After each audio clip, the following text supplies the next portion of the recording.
Donc c'est Bien, maintenant qu'il faut arrêter de dire des bêtises, c'est ça? c'est maintenant qu'il Ou faut qu'il faut en arrêter dire de dire d'autres, des c'est ça? bêtises. Ou tu changes de bêtises.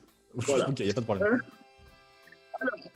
Comme je dis à chaque fois. Donc moi, je suis toujours Jérémy Mancé, président de l'association Aucun Redeem et créateur du concept Caraïbe Tap qui mélange les claquettes, le tap dance avec les rythmiques afro-caribéennes ou afro-antillaises pour être très précis sur la géographie. Bien. Aujourd'hui, on va parler des danses de caractère avec un monsieur. Alors d'habitude, je lui dis présente-toi direct. Je vais d'abord en parler de lui. Je vais faire un tour, je reviens. Ce monsieur-là, un jour, j'ai trouvé une annonce disant que quelqu'un cherchait des danseurs multiculturels, multidanses, etc. Et il y avait le mot claquette. J'ai fait chouette, je suis allé là-bas. Et là, je rentre dans une école de danse à Chaville-Vélizy. Bien mal lui en a pris.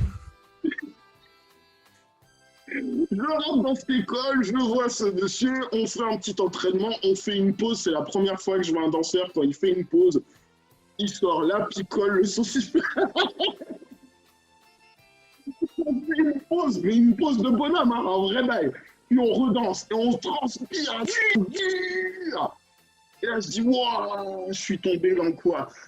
J'ai fait un pari avec ce type que j'ai perdu, pas vraiment, où je lui ai dit en 2-3 mois, je pouvais faire des sauts carpés en tournant sur scène. Alors pour ceux qui m'ont connu b-boy, breakdancer, sachez que mon arrêt de carrière de breakdance, c'était ce jour-là, où j'ai cru que je pouvais y arriver sur scène et que je me suis déplacé le sacrum, voilà, sur scène, en plein numéro, hein. On est comme ça. Voilà, donc... Bah, c'était pas drôle sinon, franchement. Hein, c'est vite fait.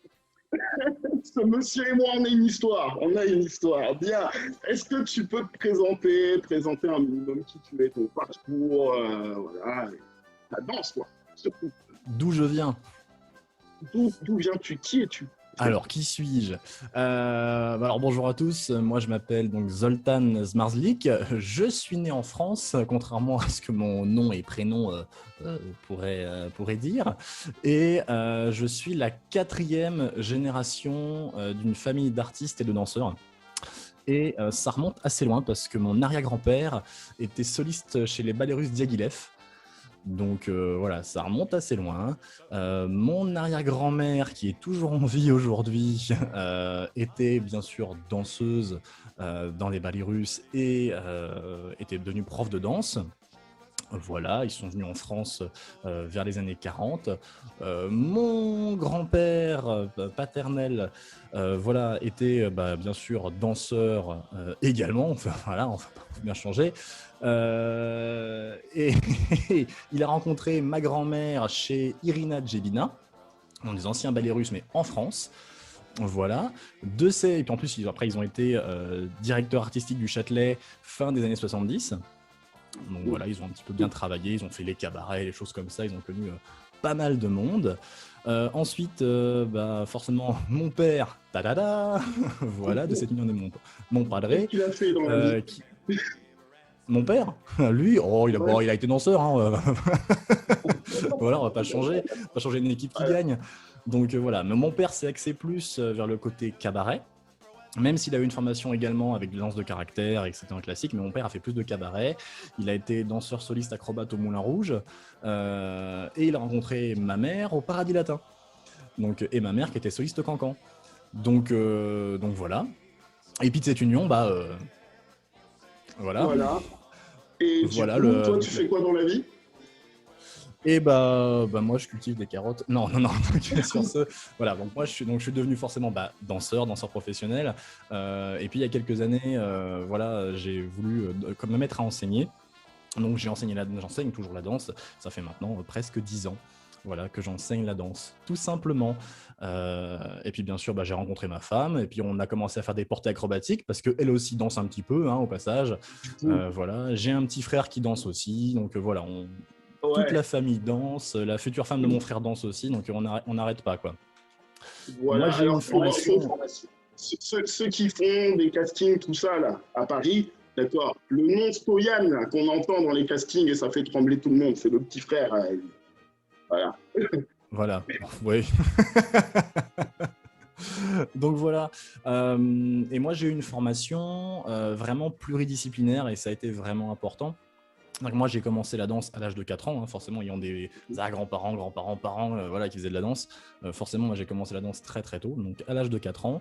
J'ai fait bien sûr du classique, du jazz, du caractère, des claquettes.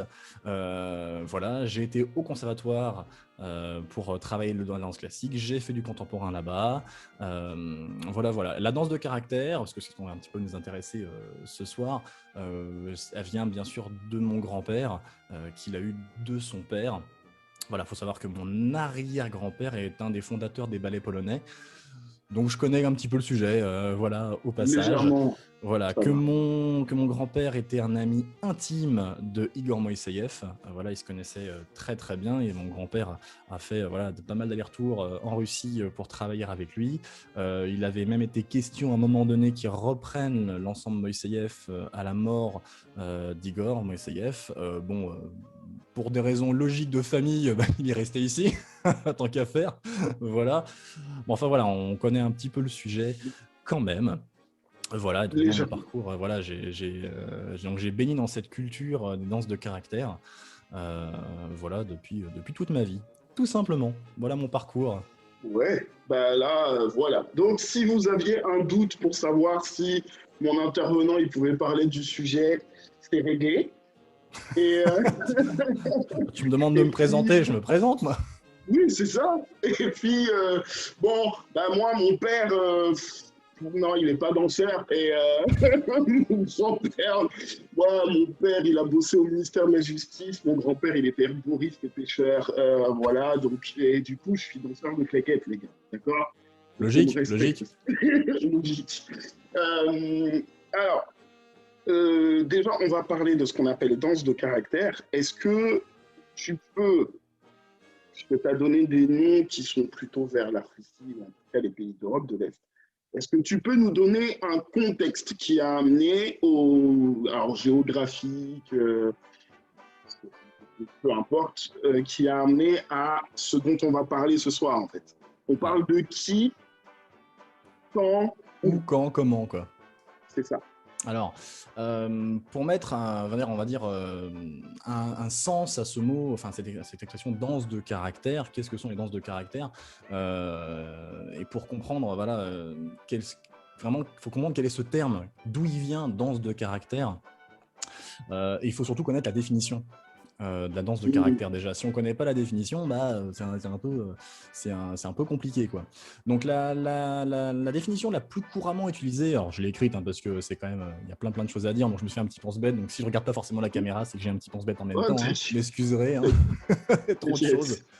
Donc si on doit faire une définition, les danses de caractère, ce sont les danses folkloriques et traditionnelles transposées et adaptées à l'expression scénique et théâtrale. Et le théâtral a son importance, parce qu'on va en parler un petit peu plus tard. Voilà. D'accord. Donc c'est voilà, mais ça peut se traduire également par la création spécifique de ballets sur des thèmes consacrés à la vie quotidienne ou des ou du peuple relatant une histoire, une légende ou des anecdotes. Ok. J'ai perdu combien de personnes là? Voilà, Bonne question. voilà. Mais Donc, vraiment, vas-y, je t'en prie. Donc, la définition, là, tu nous as donné une définition officielle. Ouais, D'accord. La définition officielle des danses de caractère, c'est quand, en gros, on prend du folklore, dans le sens premier du terme, tout à et fait, qu'on l'adapte de façon à ce qu'il puisse être théâtralisé sur scène. tout à Donc, fait. si je ne prends que la définition, là, telle que tu l'as donnée, les grands ballets martiniquais qui font de la begin sur scène et qui mettent une scénographie, une histoire, etc., des costumes particuliers qui rajoutent certaines techniques scéniques, ça rentrerait dans la définition des danses de caractère, en fait. Ça peut. Ça peut effectivement. Et c'est là que tout d'un coup, on se rend compte que la définition du mot danse de caractère prend un sens beaucoup plus large et qu'on n'est pas du tout cantonné à ce qu'en France, malheureusement, on reste un peu bloqué sur le fait que la danse de caractère, c'est les danses russes. Ouais, bah non. Bah non, parce qu'il n'y a pas que ça, cette définition, elle est super large. Alors c'est vrai que quand on parle de danse folklorique, 80%, on parle des danses des pays de l'Est. La Oui. plupart du temps, quand on parle de danse de caractère, pardon, c'est vrai qu'on parle de 80% des pays de l'Est, mais c'est pas que ça. Il y a une notion d'international. Et dès qu'un pays, avec une volonté étatique, de faire un ensemble national, alors on parle de danse de caractère. Et c'est là que ça prend tout son sens parce que il y a plein d'exemples. Il y a l'ensemble national d'Argentine, des choses comme ça, voilà, de Chine. Et là, tout d'un coup, ça prend une dimension totalement différente. Voilà, tout Ouais. simplement. Le caractère, voilà, c'est quand même hyper large. Voilà. Alors c'est vrai que personnellement, je baigne plus dans le côté danse de caractère des danses folkloriques des pays de l'Est. Mais Ouais. attention, avec l'émigration, avec tout ça, il y a eu d'énormes mélanges. Et aujourd'hui, on retrouve notamment dans les ballets d'Igor Moïseïev des danses de gaucho d'Argentine, voilà, qui sont représentées. Voilà, donc, ou des danses tatars de Mongolie. Donc c'est vraiment... voilà, il y a vraiment plein de choses dans ces danses de caractère. On ne doit pas se cantonner juste à c'est que de la danse russe. Ah ouais, bah non. Ah ouais, bah non. D'accord. Pour donner une idée, si on donne juste la danse de caractère, dans le sens pays de l'Est, ça regroupe environ une centaine de styles différents. Ok. Voilà, donc on ne peut pas tous les énumérer parce qu'on passerait la journée à ça, je pense, enfin plutôt la nuit. Voilà, parce que la Oui. journée un peu tard, mais voilà, on passerait la nuit à ça. Et si on regroupe, si on doit chercher vraiment à regrouper l'ensemble des danses de caractère du monde, bah, ça fait un sacré paquet de danses quand même. Alors, Ben oui. voilà, alors il y a quelques écrits et quelques personnes, quelques chercheurs qui s'accordent à dire qu'il y a environ 150 styles différents de danses de caractère en regroupant des pays. Mais c'est très vague et c'est très vaste parce que tu as des styles qui sont tellement proches les uns des autres et que ça a été dissous par l'histoire. Ne serait-ce que juste Oui. pour parler des danses de caractère des pays de l'Est, bah, on parle souvent de ça par rapport à l'ex-URSS, du bloc soviétique.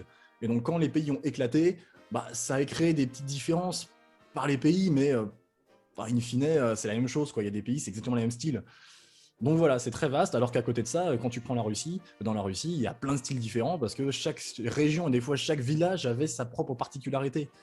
Donc voilà, c'est hyper vague, quoi. Voilà. D'accord. Alors Ok. maintenant, le côté marrant, c'est que si je dois prendre quelles sont les danses comprises dans le terme, c'est plutôt quels sont les pays qui sont inclus dans danse de caractère. Et moi, je vais te faire une liste, on va dire, non exhaustive des pays de l'Est qui aujourd'hui ont des ensembles nationaux et ont des danses de caractère bien répertoriées. Alors, accrochez-vous pour la liste. On est parti. Alors, Notez, hein. ouais, Notez. bah, notez vite, hein, parce que on a pour la nuit. Alors, on y va. Alors, il y a la Pologne, la Hongrie, la Tchéquie, l'Autriche, la Slovaquie, la Croatie, la Serbie, la Slovénie, la Roumanie, la Bulgarie, la Macédoine du Nord, l'Albanie, le Monténégro, la Turquie, la Géorgie, l'Arménie, la Biélorussie, l'Ukraine, la Moldavie, la Lituanie, la Lettonie, l'Estonie, la Russie, l'Azerbaïdjan, l'Ouzbékistan, le Kazakhstan et la Mongolie. Ouais, ça fait mal, Attends, hein. stop. Stop. Tu es en train de me dire que tous ces pays-là ont eu une volonté étatique En grosse partie, ouais. de créer un ensemble, un ballet, Des balais, en tout à fait. fait, qui représente de façon théâtralisée leurs danses, leur folklore. Alors, je préfère utiliser le mot folklore que tradition, je ne sais pas si je me plante ou pas. Bon, on va parler du mot folklore juste après. Ok, d'accord. Ok, donc tout ça, tous ces pays-là, c'est une volonté d'État. Ok. Alors je pense que Ou du moins quand je vais juste me permettre de dire, la volonté étatique, bon, elle est très forte sur la Russie par rapport à Igor Moïseïev. Après, ça a été, on va dire, un engrenage, c'est-à-dire que il y a beaucoup de ces pays qui effectivement ont un ensemble national. L'ensemble national de Roumanie, de Bulgarie, alors l'ensemble national de Macédoine, je le connais pas forcément, mais j'ai vu qu'il y avait une danse de Macédoine, tu vois. Donc après, ils ont tous cette volonté derrière par la succession d'Igor Moïseïev, parce que c'est vraiment par là que ça a commencé vraiment à lancer et à se démocratiser vraiment dans tous les pays de l'Est. Ils ont eu une volonté de transposer ça à quelque chose de plus, on va dire, professionnel et plus scénique. Voilà, parce que à la base, les danses, on va dire, d'où viennent les danses de caractère, ce sont des danses en cercle, ce sont des danses très vraiment, une danse en cercle, donc on est dos au public s'il y avait un public, Et c'est pas très visuel. C'est un petit peu, si je fais un rapport avec l'intervenant que tu as eu la semaine dernière que j'ai suivi sur les danses françaises, voilà, Oui, surtout le culture français. Aujourd'hui, en France, on n'a pas ce travail-là parce qu'on n'a pas trop cette ouverture des cercles. Et on en reparlera sur Igor Moïsaïev après parce que c'est vraiment lui qui a un petit peu lancé cette chose-là. d'accord. Ok. Alors, en vrai, il y a une vraie leçon à se prendre, en fait, du principe, je trouve. Euh, d'accord. Donc, tous ces pays-là ont eu une espèce de volonté due à ça, de vouloir transposer ça de façon scénique. Mais alors, aujourd'hui, parce que pour le coup, tu m'as fait mélanger mes questions. Mais, Ah bah oui. voilà, tu m'as fait mélanger mes questions. Mais ça veut dire qu'aujourd'hui, si tu fais de la danse de caractère, je dis une bêtise, tu vas dans une école de danse à côté de chez toi, il y a un cours de danse de caractère. Je sais que vous, quand je vous ai rencontré, je crois que c'était ta... Alors, j'ai pris un cours avec ta mère et avec ton grand-père, du coup, j'ai encore mal. Voilà. Et au passage, voilà. Ouais, non, parce qu'il faut le dire, il y avait... Attends, c'était quoi? Un Zigan à faire sur scène. C'est Et possible. il m'a regardé et il m'a dit, bon, écoute, si tu veux faire partie des parties danse de caractère, parce que tu as la volonté, moi j'avais envie de tout faire, quoi. Ok, très bien, mais il faut que tu prennes des cours. Parce que, enfin, c'est pas avec tes claquettes et ton breakdance que tu vas suivre le truc, ce qui était tout à fait normal. Alors, du coup, j'ai pris des cours. Du coup, il a souffert. À la barre, elle est... Oh, c'est chaud. Bref. Mais, mais du coup, ma question derrière tout ça, quand tu prends un cours de danse de caractère aujourd'hui, tu vas dans une école, est-ce qu'on spécifie ou est-ce que justement l'idée c'est d'essayer de te faire voir une petite base de plein de trucs? Ouais, alors on va rentrer un petit peu dans une des questions que tu aurais pu avoir. C'est aujourd'hui le niveau de la transmission, comment ça peut se faire. Oui, Ça dépend, je pense, des pays surtout où tu vas. Si tu vas en Russie, forcément, bah, tu vas avoir la danse de caractère style russe. Mais ils vont pas voir que ça. Ils vont aussi voir de l'ukrainien, ils vont voir d'autres styles de danse de géorgien. Je retourne sur le côté ballet Moïseïev parce que son idée, ça a été vraiment de rassembler les régions, voilà, et des styles différents. Donc tu vas apprendre d'accord. plusieurs choses. Par exemple, si tu viens chez nous à l'Institut Danse et Formes à Chaville, nous on est basé vraiment sur ce côté un peu danse des pays de l'Est. C'est là d'où on vient, donc on va axer sur ça.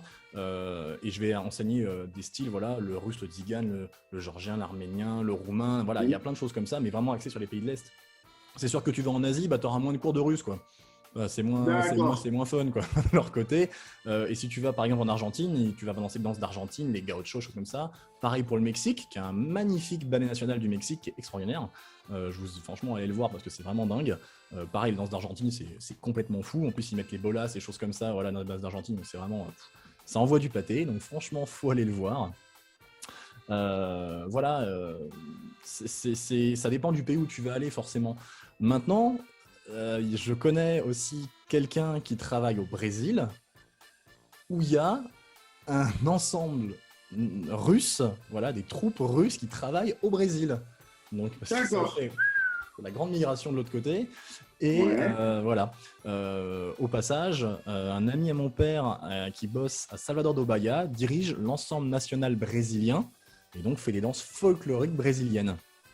Et Et, Salvador, on en a parlé en parlant du samba nopé. je l'ai C'est vu, ce quand truc-là. même l'endroit au Brésil où il y a eu une forte présence des esclaves, Bien un sûr, peu une bien sûr. présence amérindienne. Enfin voilà, on parle d'une culture qui est, alors j'ai pas envie de dire éloignée de la culture russe, mais quand même. On Donc, n'est pas loin parce qu'on retrouve des virtuosités qui sont mélangées. Et je vais même encore plus loin, c'est que les mélanges sont vraiment très très poussés à l'heure actuelle dans la danse. C'est qu'on retrouve on va dire dans des battles de l'époque de break, des mouvements russes. Et tu dis, C'est marrant, qui a piqué chez qui là les gars? On se trouve ça comment, tu vois? Donc comme on retrouve Vrai. des mouvements d'acrobatie, des choses comme ça qui n'ont rien à voir avec le break ou le hip-hop ou des choses comme ça, et ça fait des mélanges. C'est ça qui est génial, c'est que finalement, et Oui. par cet échange-là, on fait évoluer la technique. Donc ça amène d'autres choses. Donc c'est vachement intéressant. Ok. Et alors, il s'appelle comment ce ballet du coup? Le ballet Alors là, brésilien? je crois que c'est ça, c'est le ballet. Alors si je dis pas de bêtises, pour le coup je l'ai pas devant les yeux, mais c'est à ça, c'est le ballet national Salvador do Bahia. Ok. Faut regarder sur internet. Je t'avoue que ça fait un petit moment que j'ai pas regardé ça, mais je suis allé voir parce qu'on a assisté aux répétitions là-bas en fait avec ma Ok. famille. Et donc c'est assez rigolo et l'ensemble c'est impressionnant. Alors, ils font de la capoeira. Ouh, oh là là, ça Ah, passe ça à ça vient de de chaque là-bas. côté, le pied il passe comme ça, tu fais wouh. Oh là là. Ouais. Ah, il y a, Voilà. il y a, il y a, il y a un espèce de level là-bas. Et d'ailleurs, la capoeira, je lance l'appel. Alors, je sais que c'est d'abord arrangé dans les arts martiaux pour beaucoup, et historiquement, je comprends. Mais je veux en parler. Donc, Leroy, tu me regardes, je sais que tu vas me regarder, c'est toi que je vais interroger. Voilà. Je l'ai dit, S'il a pas c'est compris, c'est que voilà quoi. c'est un gars, on ne soupçonne pas, il est hyper discret, il a une connaissance sur la capoeira qui est monstrueuse, et il aime transmettre ça aux enfants. Il est dans le 91, enfin voilà. Bon, bref, je l'interrogerai. Euh, Alors, je vais essayer de reprendre le truc, le fil du truc. Est-ce que tu peux nous parler des différents noms, grands maîtres, je ne sais pas si vous avez un nom particulier dans ces cultures-là, troupes qui ont marqué la timeline un peu du coup des danses de caractère jusqu'à aujourd'hui. Alors, danse de caractère, pour le coup, là, on va essayer d'entendre Pays de l'Est, Ouais, dans on le va essayer. sens où je pense que ça va être compliqué de faire Bah, c'est une trop version compliqué mondiale. et puis c'est trop compliqué puis on va perdre tout le monde au bout d'un moment quand tout le monde va faire pouf comme ça Oui, et s'il y a tellement déjà de choses à faire dans les pays de l'Est qu'à un oui. moment donné voilà faut choisir un peu le sujet. Alors voilà, je pense il y a plusieurs vraiment enfin vraiment il y a plein de choses à faire. Et on reparlera, si tu veux bien après, de folklore, parce que je pense que c'est important de notifier ce que c'est que du folklore. On en a Oui. parlé, enfin vous en avez parlé la semaine dernière avec l'intervenant pour les danses françaises, Mhm. et j'ai écouté, il y a des choses, voilà, moi j'avais réagi un petit peu, et je pense que c'est vachement important d'en parler parce que ça va amener plein de choses, et parce que un des grandes personnes, on s'en doute un petit peu parce qu'on en a parlé, Igor Moïseïev, une de ces grandes personnes Oui. qui a fait avancer, qui est nommé on appelle le génie russe en Russie, c'est pas pour rien quand même, avait ce terme folklore était important, et pour lui, ce terme folklore est devenu ballet. Donc ça a été, voilà, c'est important, mais j'en reparlerai un petit peu après. Ok. Alors, euh, je vais vraiment axer sur Igor Moïseïev parce que c'est Ouais. beaucoup plus facile d'axer sur ça. Donc voilà, si on doit vraiment citer cette personne, c'est vraiment Igor Moïseïev. Alors Igor Moïseïev, il est né quand même en 1906 et il est mort en Mm. 2007. Donc Ah oui, 101 ans. voilà, il a bien vécu, hein. Il a très bien Ouais, quand même. vécu. C'est vraiment grâce à lui que s'est démocratisé la danse de caractère dans les pays de l'Est et de manière vraiment générale à travers, je dirais, toute l'Europe et voire même à travers le monde parce que ça a voyagé pour le coup, hein. La preuve, c'est Oui. qu'il y a plein d'endroits où son travail a repris. Et c'est arrivé en France la première fois que les Français ont vu de la danse de caractère folklorique des pays de l'Est. C'est en France le 3 octobre 1955 au théâtre Chaillot. Voilà. En 55, d'accord. Ouais, en Ok. 1955, c'est la première fois que l'ensemble, les ballets Moïseïev sont venus en France. Mhm. Et depuis, ils sont revenus, ils reviennent régulièrement voilà, Oui. pour faire des spectacles. Et c'est vraiment quelque chose d'important. C'est vraiment la personne qui a mis les choses devant, à la demande à la base. Alors, c'était Staline, hein. Faut être clair, hein, c'est Staline qui, à la base, a dit à Moïseïev, a commandé en fait pour les fêtes des traditions des jeunesses populaires de l'URSS. Voilà, a commandé en fait des ballets représentant voilà, les scènes de la vie de tous les jours, et a trouvé ça tellement bien qu'il a eu la commande par Staline de créer un ensemble national voilà, des folklores, des danses, des arts et traditions populaires. Voilà, donc ça c'est comme ça que ça a été créé. Donc ça c'était en 1930. Ouais, c'est Voilà. ça, j'allais te demander l'année Voilà. 1930. 1930. D'accord. Il faut savoir que ça a mis quand même des années avant de se produire parce que en Russie, à Moscou, bah, les premiers ballets d'Igor Moisseyev datent de 1900. Allez, on va dire 38, 40, 45 qui se produisaient là-bas. Et il a fallu Hmm. attendre 10 ans avant que ça vienne en France. Donc Parce ça que je vous vient rappelle qu'ils sont jusqu'ici. venus en France le 3 octobre 1955. Ouais. Donc, ça avait fait son bonhomme de chemin hein, quand même déjà. Il y avait eu le temps de mûrir le truc. Bien sûr, bien sûr. Et son travail vraiment de Moïseyev, ça a été vraiment, je vais employer vraiment ce terme, d'ouvrir les cercles. Pourquoi? Parce que dans les danses traditionnelles, on danse toujours en cercle. Voilà, c'est toujours des danses de cercle. Et son travail, c'est vraiment d'ouvrir les cercles et d'éclater les cercles. Parce que voilà, le but c'était d'amener à l'expression scénique. Et donc, bah, il pourra travailler face à une scène, face à un public, bah, on ouvre. Voilà. Et ça, pour l'époque, c'était une révolution. Voilà, c'était quelque chose d'incroyable parce que c'était presque anarchique quoi, de dire ça. Mais comment vous ouvrez les cercles, les danses qu'on fait ça depuis des années Enfin, franchement, pourquoi on fait ça? Bah ouais, mais oui, mais si on veut danser par rapport à un public, par rapport à des gens, et offrir quelque chose de différent, voilà, bah à ce moment-là, il a fallu quand même partir sur autre chose, quoi. Donc voilà, c'est vraiment important d'avoir ça. Je vais vous présenter un petit peu un livre qui est super, donc, qui s'appelle, voilà, son nom l'indique, hein, voilà, Le Noté. ballet Moïseyev, voilà. Hmm. Bon, il est un petit peu fatigué. Faut savoir que ce livre a été édité en 1955.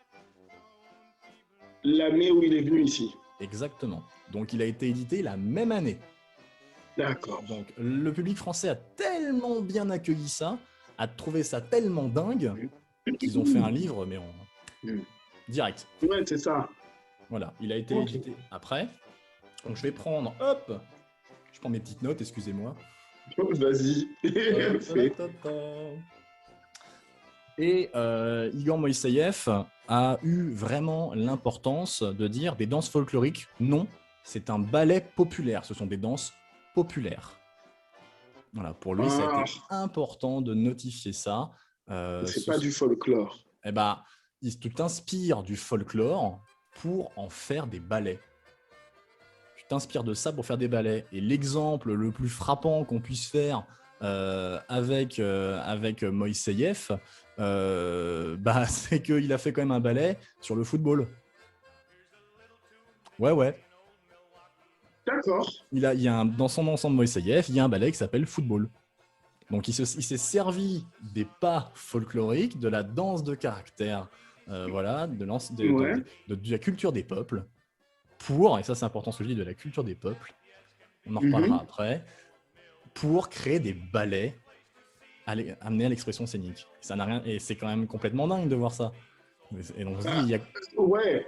il y a une Ok. réflexion. Il a créé un ballet Bah comme oui. ça, et il a créé un ballet où en fait les hommes et femmes du ballet font une machine en fait géante, et à la fin, quand ils ouvrent une pancarte, ils mettent Vive le métro.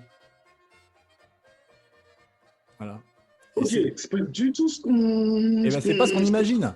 C'est pas du Bah tout ce qu'on oui. imagine. Donc, alors attends, que je reprenne parce que j'ai aussi une phrase qui est importante. Je parlais de l'ouverture des cercles. Et dans ce Oui. livre, voilà, que je puisse lire mon petit truc. Les naturalistes objecteront sans doute que cette manière de briser la ronde, de la sublimer, risque de surprendre le spectateur connaissant la structure de la ronde. Mais il n'est pas difficile de leur répondre que si Moïseyev avait respecté du début à la fin son numéro de la danse en cercle, les spectateurs n'auraient vu que des dos, des profils et non la diversité des sentiments des danseurs que l'éclatement du cercle a permis à Moïseyev d'exprimer scéniquement. Mhm. Voilà. On est d'accord qu'on est sur les débuts d'une révolution scénographique, là, en Bien fait. sûr, mais Complètement. bien sûr, c'est totalement une révolution par rapport à des danses, je vais me dire ancestrales, où on dansait en cercle, où en France on danse toujours en cercle, et que bah, si on voulait aller plus loin, il faudrait ouvrir ces cercles, tout simplement. Alors il y en a qui le font, il y en a beaucoup qui se mettent à faire ça parce qu'ils prennent exemple sur. Il y a tellement de choses connues aujourd'hui qu'on voit extraordinaires sur Internet, des choses comme ça. Mhm. Et ben, il y en a qui prennent exemple sur ça et qui veulent pousser plus loin, quoi. Donc c'est génial parce que ça fait avancer les choses. Carrément. Et puis, Voilà. je fais une espèce d'annotation. Alors, pour tous ceux qui me regardent, enfin, si vous me connaissez et vous me suivez, vous savez que je fais des recherches là-dessus. Euh, on a parlé de certains styles de danse où la raison de faire en cercle, en ligne, en carré, etc., est une raison culturelle profonde, voire pour certaines danses, c'est limite spirituel en fait. C'est-à-dire que Tout à ça fait. se danse en cercle parce qu'il y a une raison, ça se danse en carré parce qu'il y a une raison. Je donne un exemple qui me concerne personnellement. Je suis de la Martinique, notre danse classique, c'est le belay. Le belay, on rentre dans un sens en cercle, on fait le cercle dans l'autre sens, on fait des carrés qui se rechangent, on éclate les carrés, on monte vers le tambour, on revient, on refait un cercle dans un sens puis dans l'autre. Tout ça, c'est une signification hyper profonde.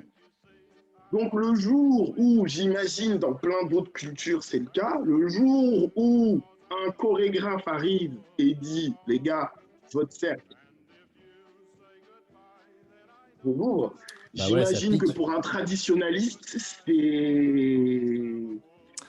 Bah, ça pique. Et je vais poursuivre là-dessus en disant, à la faveur de cet exemple, on réalise mieux peut-être la différence entre la danse folklorique et la danse, le ballet populaire. Bah oui, Voilà, voilà. Et sur bah ce, moi je oui, pense qu'il est important de notifier qu'est-ce que c'est que le folklore. c'est ça. Voilà, Alors, voilà. yes. Alors, je vais même te demander de rajouter une difficulté. Vas-y, Est-ce fais-toi que plaisir. tu peux nous faire la différence, comme ça, après avoir défini folklore, entre tradition, folklore et populaire? Oh, bah, Qu'on je vais ait t'expliquer. l'image, là, vraiment clairement, en trois trucs. Alors, je vais revenir un petit peu. Euh, je vais revenir un petit peu, même encore plus loin, d'accord. Je vais faire une petite leçon Ouais. d'histoire, on va dire la petite histoire de la danse, mais très Mhm. rapide parce que si on commence à retourner trop loin, ça va être compliqué, donc je vais aller très très vite. Je vais revenir sur le terme danse de caractère et on va basculer sur Mhm. le côté folklore. Donc, surtout quand est-ce qu'on a commencé à entendre, quand est-ce qu'on a les premières traces de danse de caractère. Il Mhm. faut savoir ce que ça veut dire danse de caractère en fait aussi. Voilà, parce qu'on ne sait toujours pas ce que ça veut dire danse de caractère. On a démontré un petit peu le monde, mais qu'est-ce que ça veut C'est dire? ça. Il faut savoir que la première fois qu'on a commencé à parler de danse de caractère, ça part de Catherine de Médicis. Et là, ça fait mal parce Donc, Catherine de Médicis, elle est née en on est au XVIe 1519. siècle. Voilà, elle est née en 1519 et elle est morte en 1589. Donc ça commence à dater un peu. Et en fait, c'est elle, dans on va dire les soirées mondaines, voilà, qui a poussé pour prendre des influences des autres régions et d'autres pays. Voilà. Parce que, ok, Ok. il y avait les danses, on va dire, que tu dansais voilà, à la cour. Et puis, Mhm. tu faisais pas que ça. Il y avait aussi des intermèdes, il y avait aussi d'autres choses. Et à ce moment-là, il fallait faire autre chose. Et donc, on a pris de la danse de caractère pour faire ça. Mais attention, c'est là où on va prendre ça va prendre tout son sens. Qu'est-ce que ça veut dire, la danse de caractère? C'est pas une danse qui a du caractère. Si on va prendre la danse et on va prendre le caractère de cette région. Voilà, on va prendre le Mhm. caractère populaire de cette région. Qu'est-ce que les gens de ce peuple font? Hop, attends, stop, stop, stop. Ouais, j'ai pas de bruitage, la technologie, c'est pas encore, je suis chez moi avec Zoom, hein. D'accord. Donc normalement, là, il y a un truc qui fait pull-up, hein, d'accord. Attends, s'il te plaît, est-ce que tu peux répéter cette phrase sur pourquoi caractère, s'il te plaît? Bien sûr, la danse de caractère, c'est pas une danse qui a du caractère. C'est une danse où on va prendre le caractère de certaines régions. Voilà, c'est pas une danse qui Ok, a du caractère. Ça définit plutôt un endroit ou un peuple spécifique. Voilà, ok, la caractéristique d'une exactement. communauté. Et c'est pour ça qu'on revient au début de notre discussion. On a une notion globale et pas que des pays de l'Est. On a une Bah notion oui, globale tu, au niveau mondial. On a du caractère dans les régions, dans les gens et dans le peuple qu'on a. Voilà, c'est et pour ça, voilà, voilà, Catherine de Médicis a fait ce travail-là. Alors après, ça vient beaucoup plus loin. Alors je vais passer dans l'histoire grossièrement. Voilà, les puristes me taperont sur les doigts. Désolé, je m'excuse. Mais voilà, après, à partir de là, l'histoire avance. On arrive à Louis XIV, le ballet de cour, les danses populaires, la commedia dell'arte et voilà, ce terme, on n'a plus trop entendu à ce moment-là, ça n'a pas trop avancé. Et il va revenir bien plus tard. Il reviendra à nos oreilles quand Moïseïev reprendra ce terme. Voilà, enfin, c'est pas lui, hein, c'est de manière générale. Quand les puristes vont reprendre ce terme, il reviendra que dans les années 1950. Donc finalement, ça revient que très tard. Mais voilà, donc il faut reprendre un peu ce côté d'histoire. Et par rapport au spectacle, fallait donner une précision sur les régions de la danse, une vision différente du ballet classique standard, tu vois, ou du ballet de cour ou ces choses-là. Donc voilà, c'est totalement différent. Ce sont des créations qui sont... La danse de caractère, c'est des créations de danse qui sont liées au peuple. Et ça, c'est très important, je vais y revenir. La traduction, on va dire, s'il y a des Russes qui écoutent et ils vont me taper dessus, la traduction, c'est Narodnie Dance. D'accord, Ok. Narodnie Dance. Et ça signifie danse nationale. Et pour les Russes, c'est un synonyme de danse traditionnelle. Ok. Voilà, donc danse de caractère, si on suit cette logique, pourrait, je dis bien pourrait, être des danses traditionnelles. Des danses de caractère, ce sont des danses traditionnelles, adaptées à l'expression scénique. D'accord. Voilà, et là on évolue un petit peu, on va un peu plus loin dans la réflexion. Et cette expression s'emploie également pour danse-théâtre. Et voilà, et c'est ce qu'a fait Moïseïev, c'est-à-dire qu'il a théâtralisé des événements de la vie de tous les jours, des histoires, des contes, des choses comme ça. Et donc, Igor Moïseïev a théâtralisé le folklore. Une danse folklorique devient un ballet. Et c'est pour ça qu'il voulait que vraiment ça soit pas le ballet folklorique Moïseïev, c'était les ballets Moïseïev. Et dedans, on retrouve de la danse folklorique. D'accord. Voilà. Donc, si par rapport à ta question, est-ce qu'une danse traditionnelle, quelle est la différence d'une danse traditionnelle et une danse folklorique? Eh ben, la danse traditionnelle, c'est la danse qu'on va danser dans les villages, en cercle, etc. C'est notre folklore, c'est la danse est dite folklorique. Et on va amener cette danse folklorique, c'est notre culture, à aller vers l'expression scénique. Et là, on arrive sur la danse de caractère, en ayant pris l'identité des personnes qui dansaient, etc. Voilà.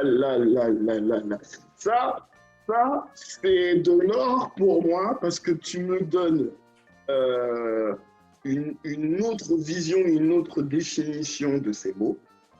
Tradition folklorique populaire.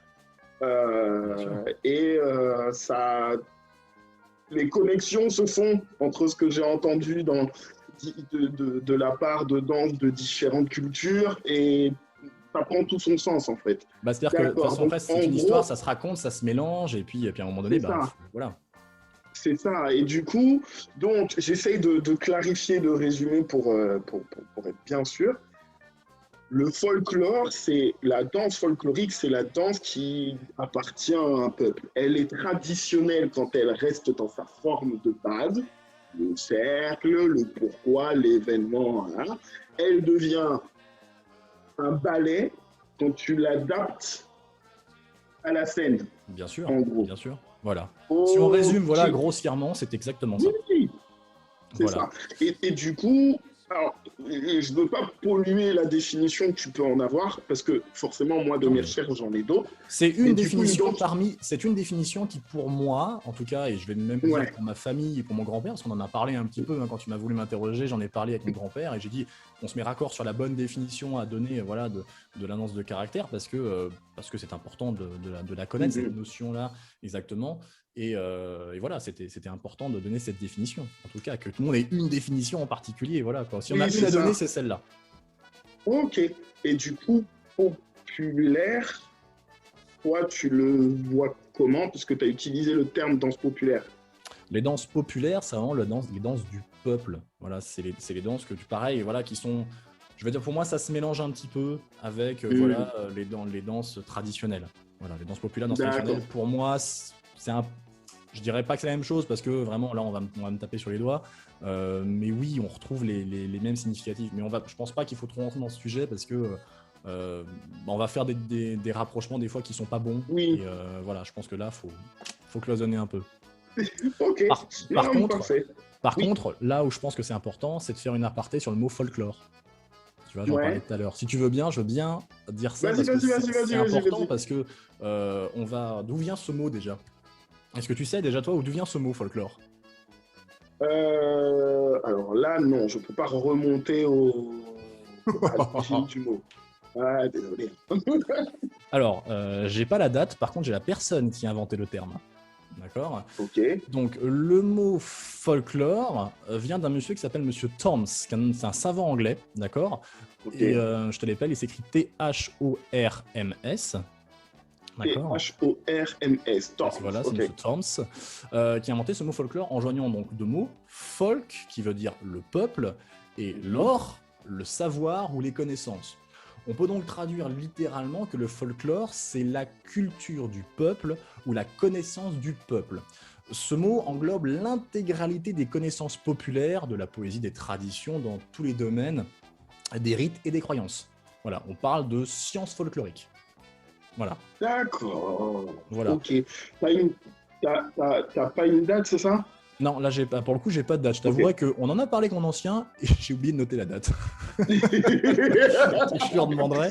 Allez chercher les gens, On va aller d'accord? chercher Il parce a que pour donné le coup, le là, j'ai pas. nom, J'avoue, là, il a j'ai pas donné noté une la date. J'ai phrase. la dernière personne, puis j'ai fait. Ah oui, c'est vrai, mais attends, c'est Torms, mais. Et tout à l'heure, en me connectant, j'ai fait. C'est quoi la date du folklore?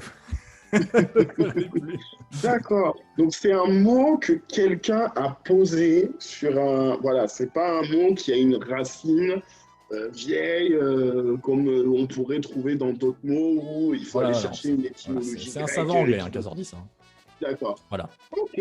Ça c'est intéressant de le savoir parce que Et effectivement c'est un mot qui est utilisé, mal compris.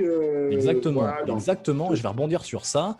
J'ai une question, alors peut-être aux gens qui regarderont. Et bien sûr, je vais y répondre avec plaisir. Et là, je vais mettre le gros pavé dans la mare. J'y arrive. Et là, ça va devenir drôle. Est-ce que le mot folklore ou le mot folklorique a une connotation vieillotte? Est-ce que ce mot folklore a une notion de temps? Alors, si tu parles de la connotation, c'est-à-dire ce que l'on en pense quand on utilise le mot, Ouais, malheureusement, oui. bah oui. Sauf que c'est Malheureusement, faux. oui. Sauf que c'est pas exact. Bah, c'est même complètement faux. C'est même complètement faux. Si on prend la racine du mot folklore, culture du peuple, la connaissance du peuple, Hmm. il y, a un- y a un temps pour ça? Normalement, non. Bah non, il n'y a pas de temps pour ça. Il n'y a pas de temps, c'est intemporel. Alors, ok, avec le temps, il y a une évolution technique, mais aujourd'hui, on enseigne la danse de caractère comme on la dansait il y a 50 ans. Hmm. Voilà, alors comme je disais, voilà, il y a l'évolution technique, voilà, et c'est l'innovation de la prouesse, voilà, des virtuosités, filles, garçons, machin, de plus en plus, ça saute de plus en plus haut, ça ouvre de plus en plus les jambes. Ce qui est même rigolo, il y a même la photo, si j'arrive à retrouver la bonne photo, je vais vous trouver ça. Si on prend cette vieille photo d'un saut écart, d'accord. Ah D'accord. oui, Voilà, je sais pas si vous l'avez. Attends, hop, bouge ouais, pas je la vois. parce que je me vois pas bien sur l'écran. Voilà, je me mets comme ça. Si on voit cette vieille photo de ce écart très moche qu'aujourd'hui, si on regarde ça maintenant, on se dit que tiens, n'importe quel bon élève dans Pour le n'importe faire. quelle bonne école de danse, voilà, peut faire ça. Et si on regarde un autre bouquin, donc je rappelle que l'autre est de 1955, et si on regarde un autre bouquin que j'ai là, alors, il faut juste que je retrouve la page. Bien sûr, le zozo, il a pas noté la page. Ça aurait pas été drôle. Où est l'intérêt? Bah non, bah franchement. Ce qui est intéressant dans ce livre, c'est qu'on a vraiment, en tout cas, hop là, toc, je fais comme ça. On a vraiment cette représentation du travail, dans l'autre sens, des cercles. Ah, Voilà, l'ouverture. voilà, l'ouverture des cercles et des choses comme ça. Donc, voilà, c'est dans l'autre sens, c'est mieux, voilà. Donc voilà, on a des choses comme ça. Donc ça, c'est intéressant. Je vais y arriver à mon saut écart, hein, j'y arrive. La page est quelque part. Voilà, ce livre date de 1965, donc 10 ans Donc, après. 10 ans plus tard. 10 Ok. ans plus tard, sur la photo, on a ça. Ouais. Voilà. Ouais. On n'est pas sur le même, le même élément technique. Enfin, On n'est pas sur la même chose, on n'est pas du tout sur la même chose, donc il y a une évolution technique. Mais, ouais. et je reviens sur mon truc, le mot folklore n'a aucune connotation, d'accord? Ou alors on l'a, mais à défaut, et c'est pas du tout vieux, quoi. Enfin, à un moment donné, voilà. La danse folklorique, on l'enseigne toujours aujourd'hui comme on l'enseignait il y a 50 ans. Voilà, avec cette évolution technique de capacité, mais comme la danse classique, on enseigne toujours les mêmes pas depuis des années, mais il y a une évolution technique. Avant, on battait en crochet à 8, maintenant, il y en a qui battent en crochet à 10, il y en a même qui battent en crochet à 12. Voilà, à la base, voilà. Avant, Attends, bouge pas. ah, Entre chat 12, c'est-à-dire. ouais, ouais. Bah, 3 allers-retours, si tu préfères. Voilà. Il y a une Ok. vidéo à l'heure actuelle où il y a Ivan Vassiliev, qui est danseur au Bolshoi, si je ne me trompe pas, qui est danseur étoile, qui le fait, hein, bat entre chat 12. Donc c'est impressionnant. Aujourd'hui, on voit des triples tours en l'air. Voilà, on voit des Oui. triples tours en l'air. Voilà, on voit. Voilà, il y a des évolutions techniques. Les filles sur pointe avant, elles levaient pas la jambe au-delà de 90. Maintenant, tu as les jambes, elles sont derrière la tête, quoi. Donc on a une évolution technique, mais voilà, c'est très important de savoir d'où on vient et qu'est-ce que c'est que ce mot folklore. Et là, je vais vraiment lancer le truc qui va faire mal et poser une question. J'y répondrai pas. Je te sens arriver. Ouais, ouais, Je voilà. sens le mot. C'est donc une notion, voilà, c'est donc une danse de notre temps, une danse actuelle, d'accord? Ça n'a pas une connotation machin, mais une danse actuelle, ça se dit comment?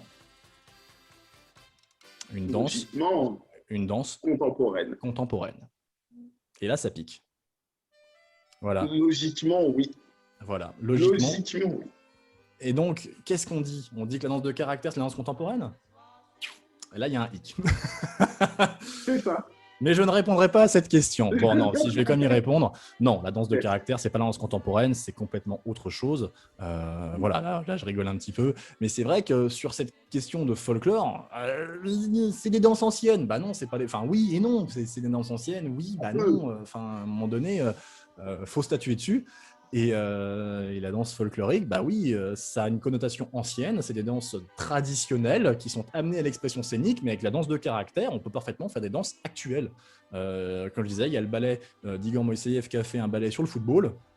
Voilà, c'est assez contemporain comme notion quand même. Et un ballet avec à la fin Vive le métro. Voilà, et ils sont tous habillés en bleu de travail. Non mais tu On dis, n'est ok, pas bah, vraiment sur un truc trop traditionnel, quoi. et bah voilà, on est loin. Pourtant, c'est de la danse de caractère. Et pourtant, c'est de la danse de caractère. D'accord. Mais Voilà. oui. Hmm. Voilà, Ok. donc on est vraiment dans quelque chose qui est totalement voilà, différent. Alors, par rapport à ça, et je rebondis sur ta précédente question, c'est quels sont les grands noms ou maîtres ou troupes qui ont marqué voilà, ces styles. Alors voilà, on a parlé beaucoup d'Igor Moïseyev par rapport à sa Mhm. démarche. Voilà, il faut savoir qu'il a quand même vécu très longtemps. Il a été prolifique jusqu'à la fin de sa vie. Il y a voilà, les derniers ballets sont vraiment magnifiques. Il a recréé des choses vraiment jusqu'à la fin. Euh, il est même venu à Paris pour travailler avec des danseurs français, pour voir la différence. Voilà, c'est vraiment quelque chose qui a été vraiment très très chouette. Après, si on doit noter d'autres, je vais dire moi plutôt d'ensembles nationaux, je vais parler plus de ça, plutôt que des personnes ou des grands noms. Parce que Mhm. voilà, il y a plein de gens, mais ça ne va pas forcément parler. Mais je vais parler de Pavlo Virsky avec son ensemble national d'Ukraine, qui s'appelle Virsky, tout simplement. Ok. Il y a Mazowsze, qui est l'ensemble national de Pologne, ainsi que Śląsk. Donc ça s'écrit S-L-A-S-K. Ça s'écrit Ok. Slask, mais ça se prononce Śląsk. Voilà, qui est Ok. pareil des ballets polonais. Par rapport à la Russie, on peut nommer le ballet national de Sibérie, Krasnoyarsk, dont le directeur était Godenko, voilà, donc c'est assez connu voilà, dans ce côté-là. C'est un ballet le ballet national de Sibérie, c'est vraiment un ballet, je trouve, magnifique. Après, il faut aimer, hein, c'est comme tout, c'est un style Mhm. particulier. Ça reste dans le style russe, mais c'est très très beau, les lignes sont poussées à son maximum. Voilà, il y a beaucoup d'âme dans ce ballet, des chants magnifiques, donc c'est vraiment important. Après, plus spécifiquement, on en a entendu parler assez dernièrement, dans ces 10 dernières années, c'est le ballet national de Georgie, Soukishvili. Voilà. Alors, c'est pas le même ensemble qui est venu en France avec Georgian Legend, c'est pas la même chose, c'est pas même un Ok. ballet national. Enfin, franchement, c'est magnifique à voir. Enfin, voilà. Et aujourd'hui, il faut savoir qu'en France, il y a quand même beaucoup, beaucoup, beaucoup, beaucoup de choses à faire. On aurait pu faire des choses en France qui peuvent faire avancer les choses. Et notamment, petite histoire de la danse et du ballet, il y a un groupe français qui, en 1956, a été invité au Festival de la jeunesse en Union soviétique. Voilà, et c'est Ouais. le seul ballet qui a été jamais invité là-bas. C'est les ballets et chœurs basques et torquis sous la direction de Philippe Oyamburu. Voilà, on l'appelle Poupou le Basque au passage. Salut les copains. Voilà. Et alors, ce monsieur Philippe Omburu est toujours vivant. Hein, je crois qu'il a plus de 95 ans, hein, si mes souvenirs sont exacts, il a son âge. Et c'est le seul ballet français qui a été invité au Festival de la jeunesse en Union soviétique, les ballets Cœur basque et Torki. Et Torki qui existe toujours. Voilà. Ok. Comme quoi, il y a vraiment de quoi faire. Il y a vraiment de quoi faire Ici, ouais. Ici, alors aujourd'hui, aujourd'hui en France, il y a vraiment, on pourrait le faire. Tout ce que je fais, tout ce qu'a fait Moïseyev, on pourrait le faire. Alors là, je vais aller plus loin dans la démarche, dans la réflexion. En 1960, il y a Jacques Douai a voulu créer un ensemble national français. Voilà, à l'époque, il créait des festivals qui invitaient des enfants du monde entier. À l'époque, il le faisait, ça. Sauf que ça n'a jamais été approuvé par le ministère de la Culture. Voilà. Alors, ouais, ça fait rentrer dans un débat par rapport au ministère de la Culture, voilà. Et je vais être... on va pas en parler. Non, on va couper ça. Mais c'est voilà, quand on dit que voilà, il y a eu une volonté de la part de certaines personnes dans d'autres pays de le faire. En France, on a les moyens de le faire. Il y a eu plusieurs propositions. C'est toujours pas fait, alors qu'il y a aujourd'hui, alors attendez, je vais que je cherche dans mes notes qui soient bien propres, que je dise pas de bêtises. Alors, il existe depuis, c'est ça. Il existe quand même depuis longtemps, depuis des décennies, une fédération nationale française des arts et traditions populaires. Hein, qu'on peut traduire par un exemple du folklore français, hein, clairement, hein, c'est ça. C'est ça. Et ça regroupe plus de 600 associations. Voilà. Et c'est énorme. Ah bah, il y a tellement de quoi quand tu sais qu'à la base, le ballet Moïseyev, ils ont créé ça sur 10 régions. Ouais, en France, on a ce qu'il faut. On a un territoire qui n'est pas si vaste non plus, donc on peut facilement réunir. On a des gens qui ont des connaissances, on a des talents de danse comme absolument hallucinants. Et puis tu vois, l'intérêt, je reviens vraiment sur notre sujet, c'est que par rapport à Moïseyev qui a ouvert les cercles, par exemple à des danses russes qui étaient en ronde, voilà, etc. et tout, aujourd'hui on a la même chose en France, et on a des trucs de technique complètement dingues. Je le sais parce que mon grand-père a dansé dans les ballets basques, et puis en l'occurrence, dans ces ballets basques, tu as des concours de batterie avec des sauts sur bouteille, tu as des travails de temps de flèche, tu as des choses comme ça, et c'est très peu connu, mais il y a ça existe. Ça existe, il y a des choses dingues, et imagine ce qu'on pourrait faire techniquement en faisant évoluer la technique, ça serait complètement dingue, il y aurait des choses, et ça ferait, si on mélangeait ça avec des acrobaties, voilà, si on mélangeait les cultures, mais qu'est-ce que ça serait, quoi. Ça enverrait du pâté, et là, il y aurait encore une autre avancée. Mais ça, c'est une autre avancée. Et peut-être aussi un moyen pour ne serait-ce que la population ici, en France hexagonale, d'avoir accès à ces éléments de sa culture. Parce que on a fait l'émission la semaine dernière et il y a plein de gens qui ont découvert. C'est pour ça que j'en parle d'ailleurs, parce que j'ai découvert des choses et j'ai dit mais putain, mais je connais ça, mais j'ai fait ça, mais oui, mais on connaît. En France, on a tellement de choses incroyables et merci de cette intervention qui était vraiment très intéressante. Et il y a vraiment des choses incroyables. Il faut savoir qu'il y a un festival, le festival de Confolens. Bon bah là avec le Covid, il n'y en aura pas, hein, mais il y a le festival de Confolens qui rassemble chaque année plusieurs milliers de personnes et plusieurs dizaines, quand je dis centaines, je suis pas loin, de troupes venant du monde entier qui viennent se présenter à Confolens. Mais personne ne le sait. Voilà. Et il y a des ensembles folkloriques français qui viennent se présenter. On a des danses Confolens. Confolens, ouais. C'est où? Alors attends, sors ta carte de France.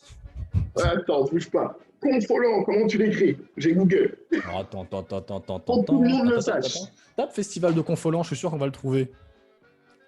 Confolens. Agdelais, commune de France, bougez pas. Voilà. Confolens est une commune du sud-ouest de la France située entre le département de la Charente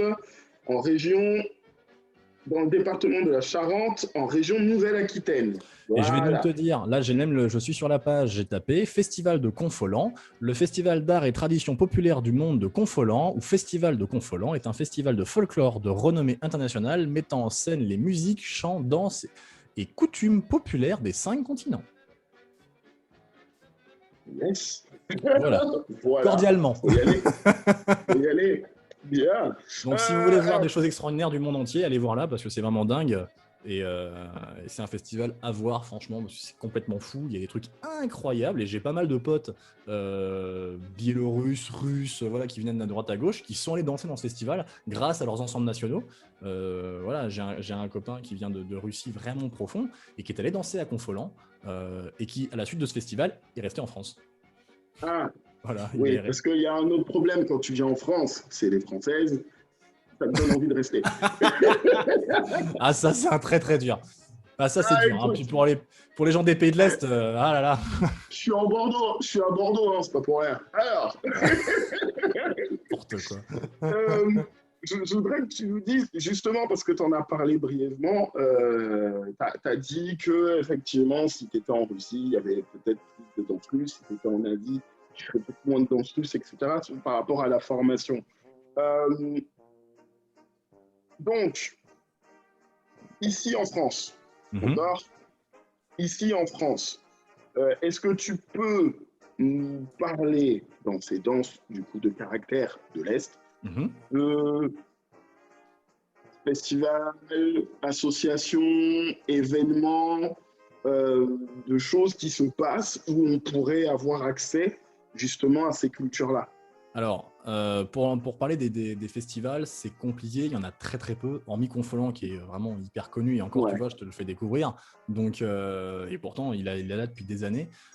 C'est très très dur parce que souvent, les danses de caractère représentées en France en spectacle, quasiment, il n'y en a quasiment pas, hein, faut être honnête. Mm. C'est dommage parce que ça, il y a tellement de choses à faire. Et là, je parle uniquement des choses des pays de l'Est, hein, je parle même pas d'autres. Ouais. Hein. Voilà.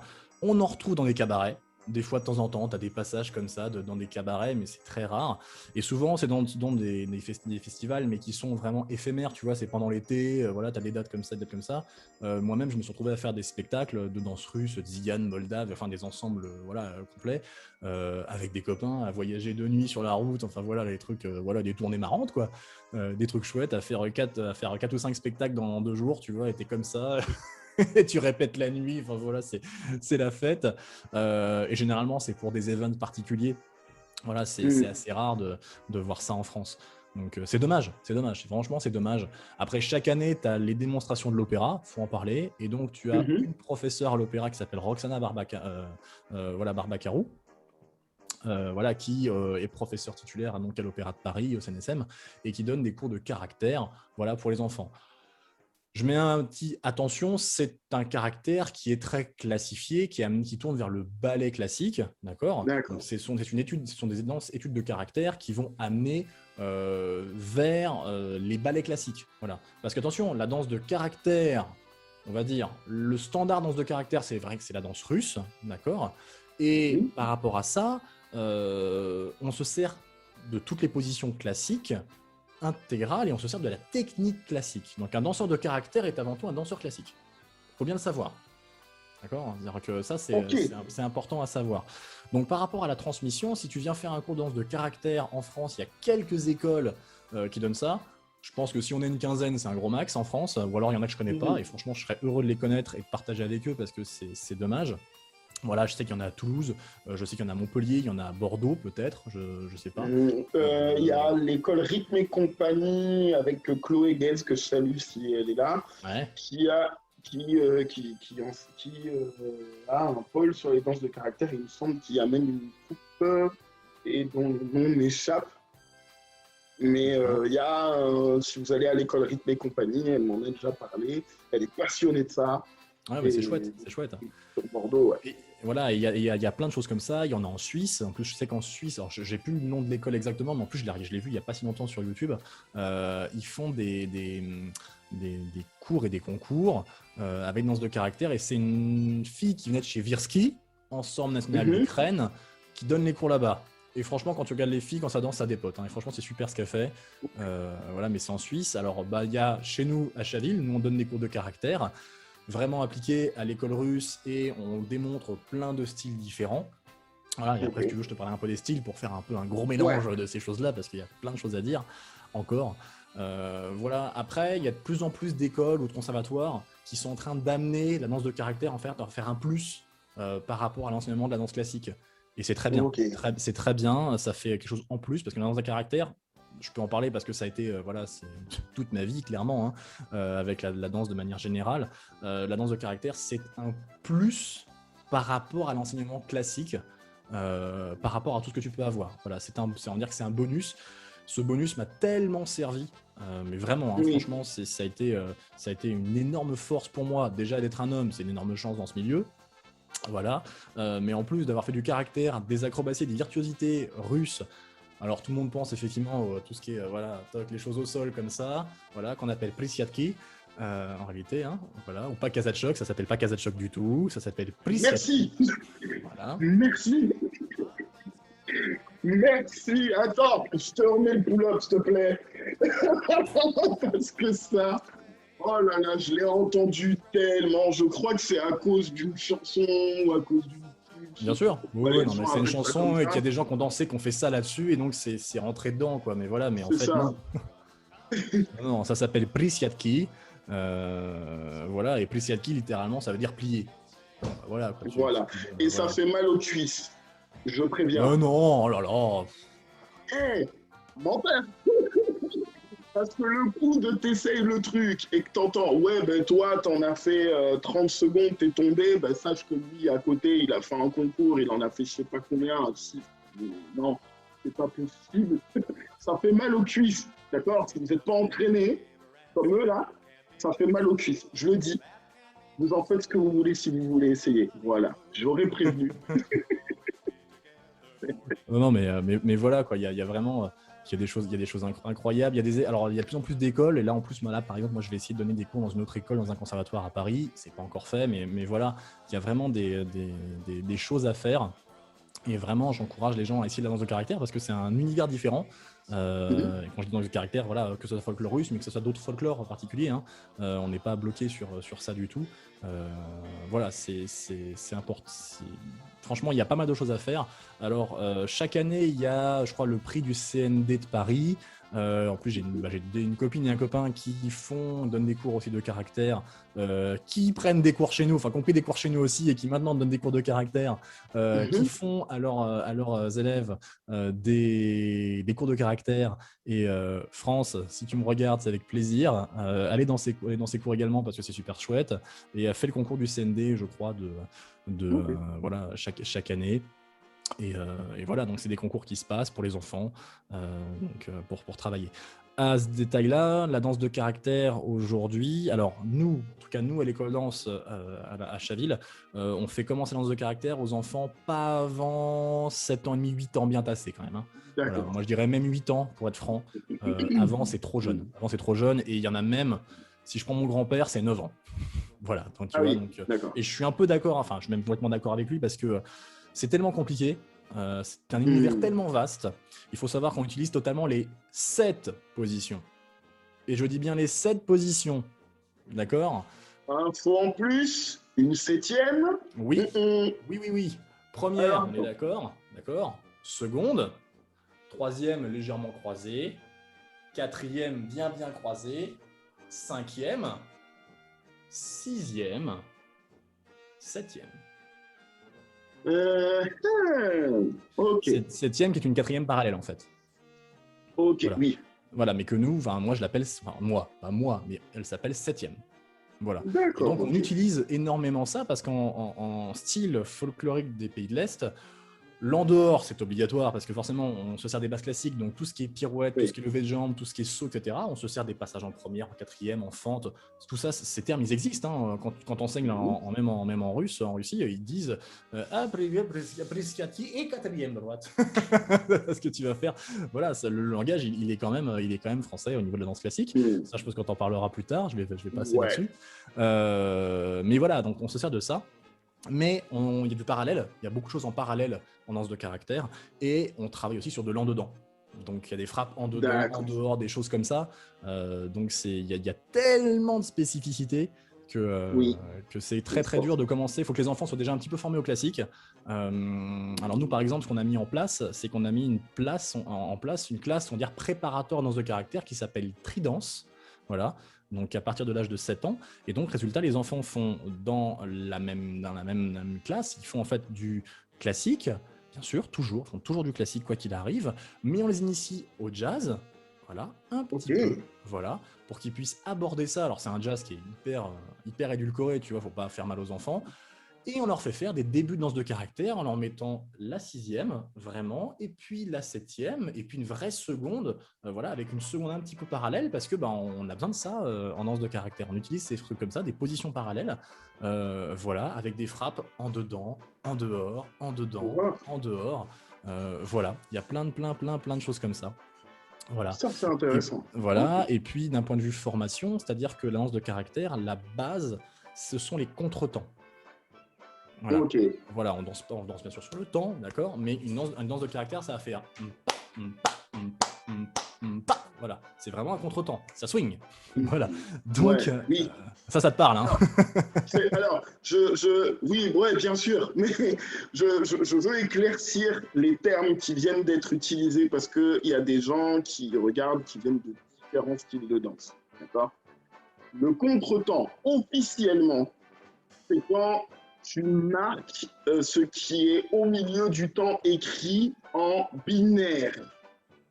C'est-à-dire, tu comptes 1 et 2 et 3 et 4 et 1 et 2 et 3 et 4 en musique. 4, le fait de compter 8 en danse, c'est une autre histoire et il me semble que c'est lié au classique. Du coup, on en parlera jeudi. Et quand tu danses sur les contretemps, c'est quand tu marques le fait de les accents de ta danse sont dans le 1 et 2 et 3 et 4. D'accord? Bien. Ça, c'est le truc officiel. Quand vous allez dans les danses cubaines et précisément afro-cubaines, parce que je sais qu'il y en a pas mal et c'est pour ça que je ne veux pas vous embrouiller, danser sur le contretemps ou contratiempo, ça a moyennement à voir avec ça. D'accord?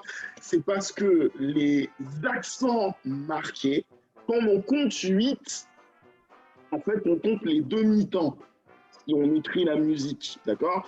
En danse cubaine, si vous dansez le son cubano ou le cha-cha-cha, par exemple, si vous l'écrivez sur une portée, là, le 4 qui est compté pour nous en tant que danseur fait 8. Et du coup, quand vous faites 8, 2, 3, 4, 6, 7, 8, sur la portée musicale, vous êtes en contretemps. Voilà pourquoi il y a une petite embrouille quand on va dans d'autres danses et qu'ils nous disent c'est du contretemps et qu'on dit ah mais non, c'est pas ça du contretemps, c'est 8, 2, 3, 4. Voilà, ok. Pour ceux qui font du tap dance, normalement, vous entendez temps contre temps, swing, pas swing, ternaire, vous entendez tous les trucs. Et Pour pour vous, ceux c'est pas qui un sont, souci, quoi. voilà, et pour ceux qui sont mes élèves, et voilà, vous entendez tous ces termes-là mélangés parce qu'en plus, je rajoute l'afro-caribéen dedans. Donc voilà, ce sont des termes musicaux que l'on transpose dans la danse et selon la danse et la culture, soit on est très près de ce que c'est musicalement, soit on a notre propre définition. Voilà, je vais être clair, oui. Et je vais même aller plus loin, parce que là, ça devient... Alors, j'en rentre dans un débat qui est un peu houleux, mais pourtant qui est hyper important. Voilà, d'un point de vue folklorique, on englobe la musique et tout ça, d'accord? La danse et la musique, c'est lié, bien Oui. sûr. Et il y a beaucoup de choses, malheureusement, en France, qu'on a perdues, parce qu'on a voulu compter comme des musiciens et non pas compter comme des danseurs. Et ça, c'est très différent, c'est très important parce qu'en danse de caractère, c'est hyper important. Parce que si tu ne comptes pas comme un danseur, tu es hors musique. Et ça, c'est compliqué. Et je vais prendre les exemples les plus flagrants, la polonaise, la czardas et la mazurka. Comment tu comptes, Jérémy, une polonaise? Comment je compte une polonaise? Bonne question. La mazurka, je peux te dire, Alors pour vas-y, la fin. vas-y, Alors, mazurka. sauf qu'on va pas, sûrement pas parler du même truc. Ouais, c'est pas grave, on verra bien, c'est plus drôle. D'accord? Pour moi, la mazurka, pour moi, d'accord, c'est un truc comme ça. 1, 2, 3. 1, 2, 3. 1, 2, 3. Ok? Voilà, c'est une danse à 3 temps. Voilà. Très bien. Si tu me le résumes, c'est ça, tu me fais une danse à 3 temps. C'est ça. Oui. Sur ça, on est d'accord. Voilà. Sauf que ça, c'est d'un point de vue musicien. Un musicien va dire une Oui. mazurka, 1, 2, 3, 1, 2, 3, 1, 2, 3, 1, 2, 3. Voilà, de manière bêtement et simplement, d'accord? Sauf qu'un danseur polonais qui se respecte, d'accord, on danse pas comme ça la mazurka. On la compte pas comme ça, surtout. Et ça, c'est un gros débat parce que quand tu passes tes UV musicaux, je peux t'assurer, et quand tu passes le diplôme d'État avec tes UV musicaux, ça, tu te. Parce que moi, une mazurka, je la compte. Et 1, 2 et 3 et 4, 5 et 6. Et 1, 2 et 3 et 4, 5 et 6. Et là, je Ok, reviens sur l'histoire du contretemps. ok, Voilà. d'accord. Et attention, là, ça va être très drôle. Une mazurka, c'est pas la danse originelle. La danse originelle de la mazurka, c'est le mazour. Voilà, parce que la traduction littérale de mazurka, c'est le petit mazour. Or, la danse de cour, d'accord, à l'Empire, c'était le mazour. Et le mazour est une danse noble. Voilà, c'était en habit d'apparat que tu dansais ça. D'accord. La mazurka, c'est le peuple qui s'en entend parer.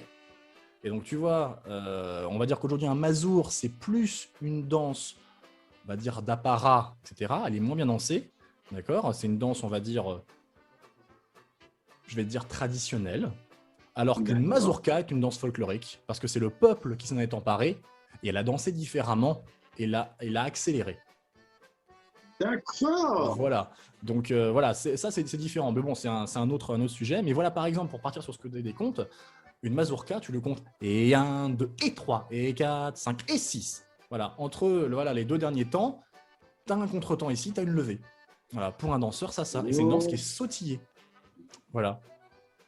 Ok, d'accord. Voilà. Ok. Voilà. Et Mais j'ai. du coup, Vas-y, je t'en prie. le et que tu as accentué dans le compte, d'accord. Alors là, désolé pour ceux qui découvrent, hein, je vais utiliser des trucs assez techniques.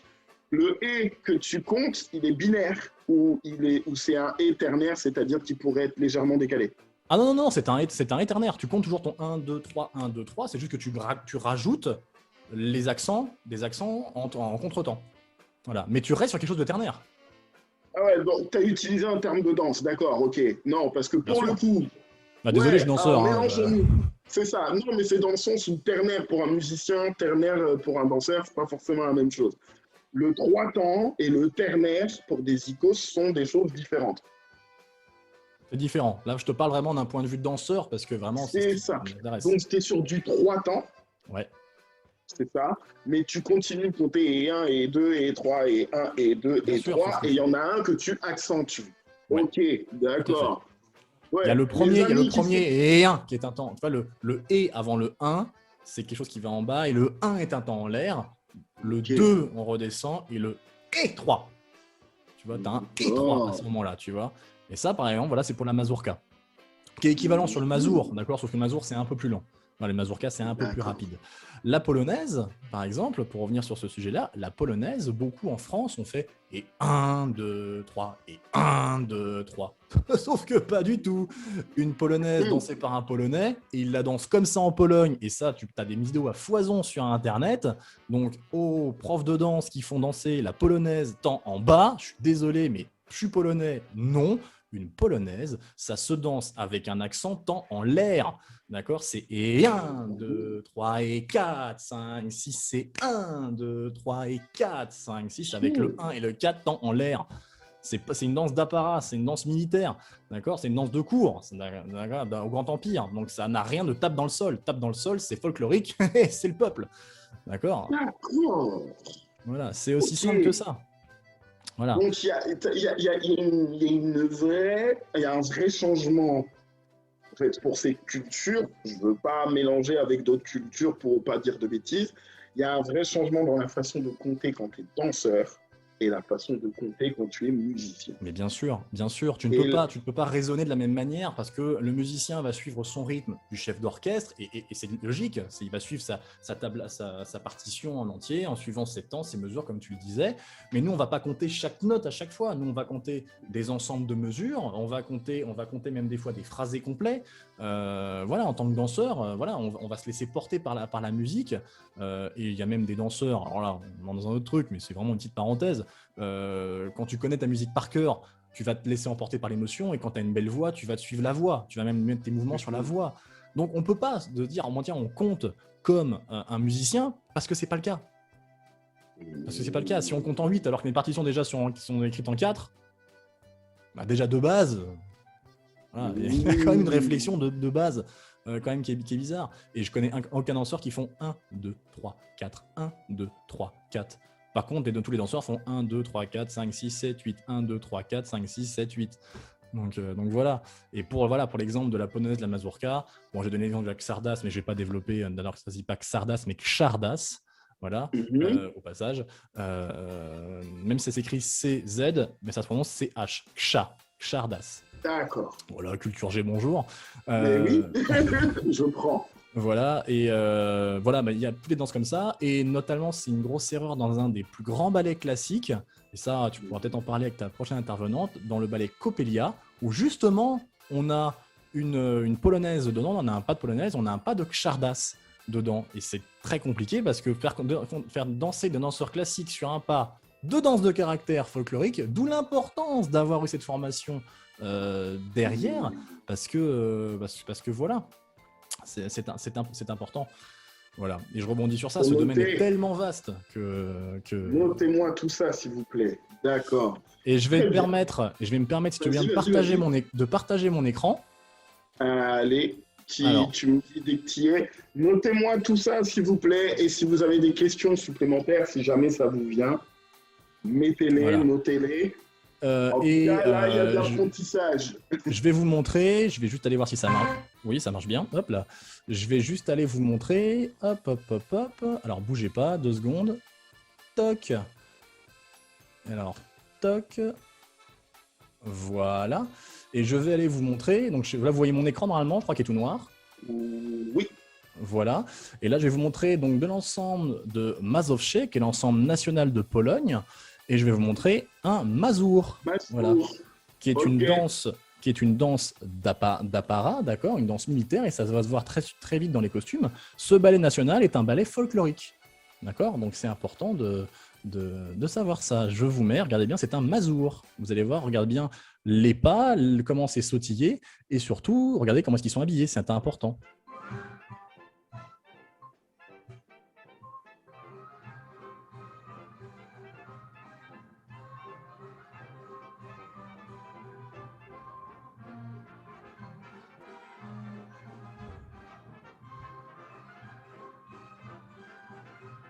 Et 1, 2 et 3, et 1, 2 et 3, et 1, 2 et 3, et 1, 2 et 3, et 1, 2 et 3, et 1, 2 et 3, 1, 2 et 3, et 1, 2 et 3. D'accord.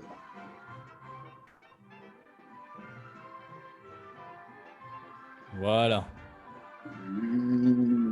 Ceci. Voilà. Ok.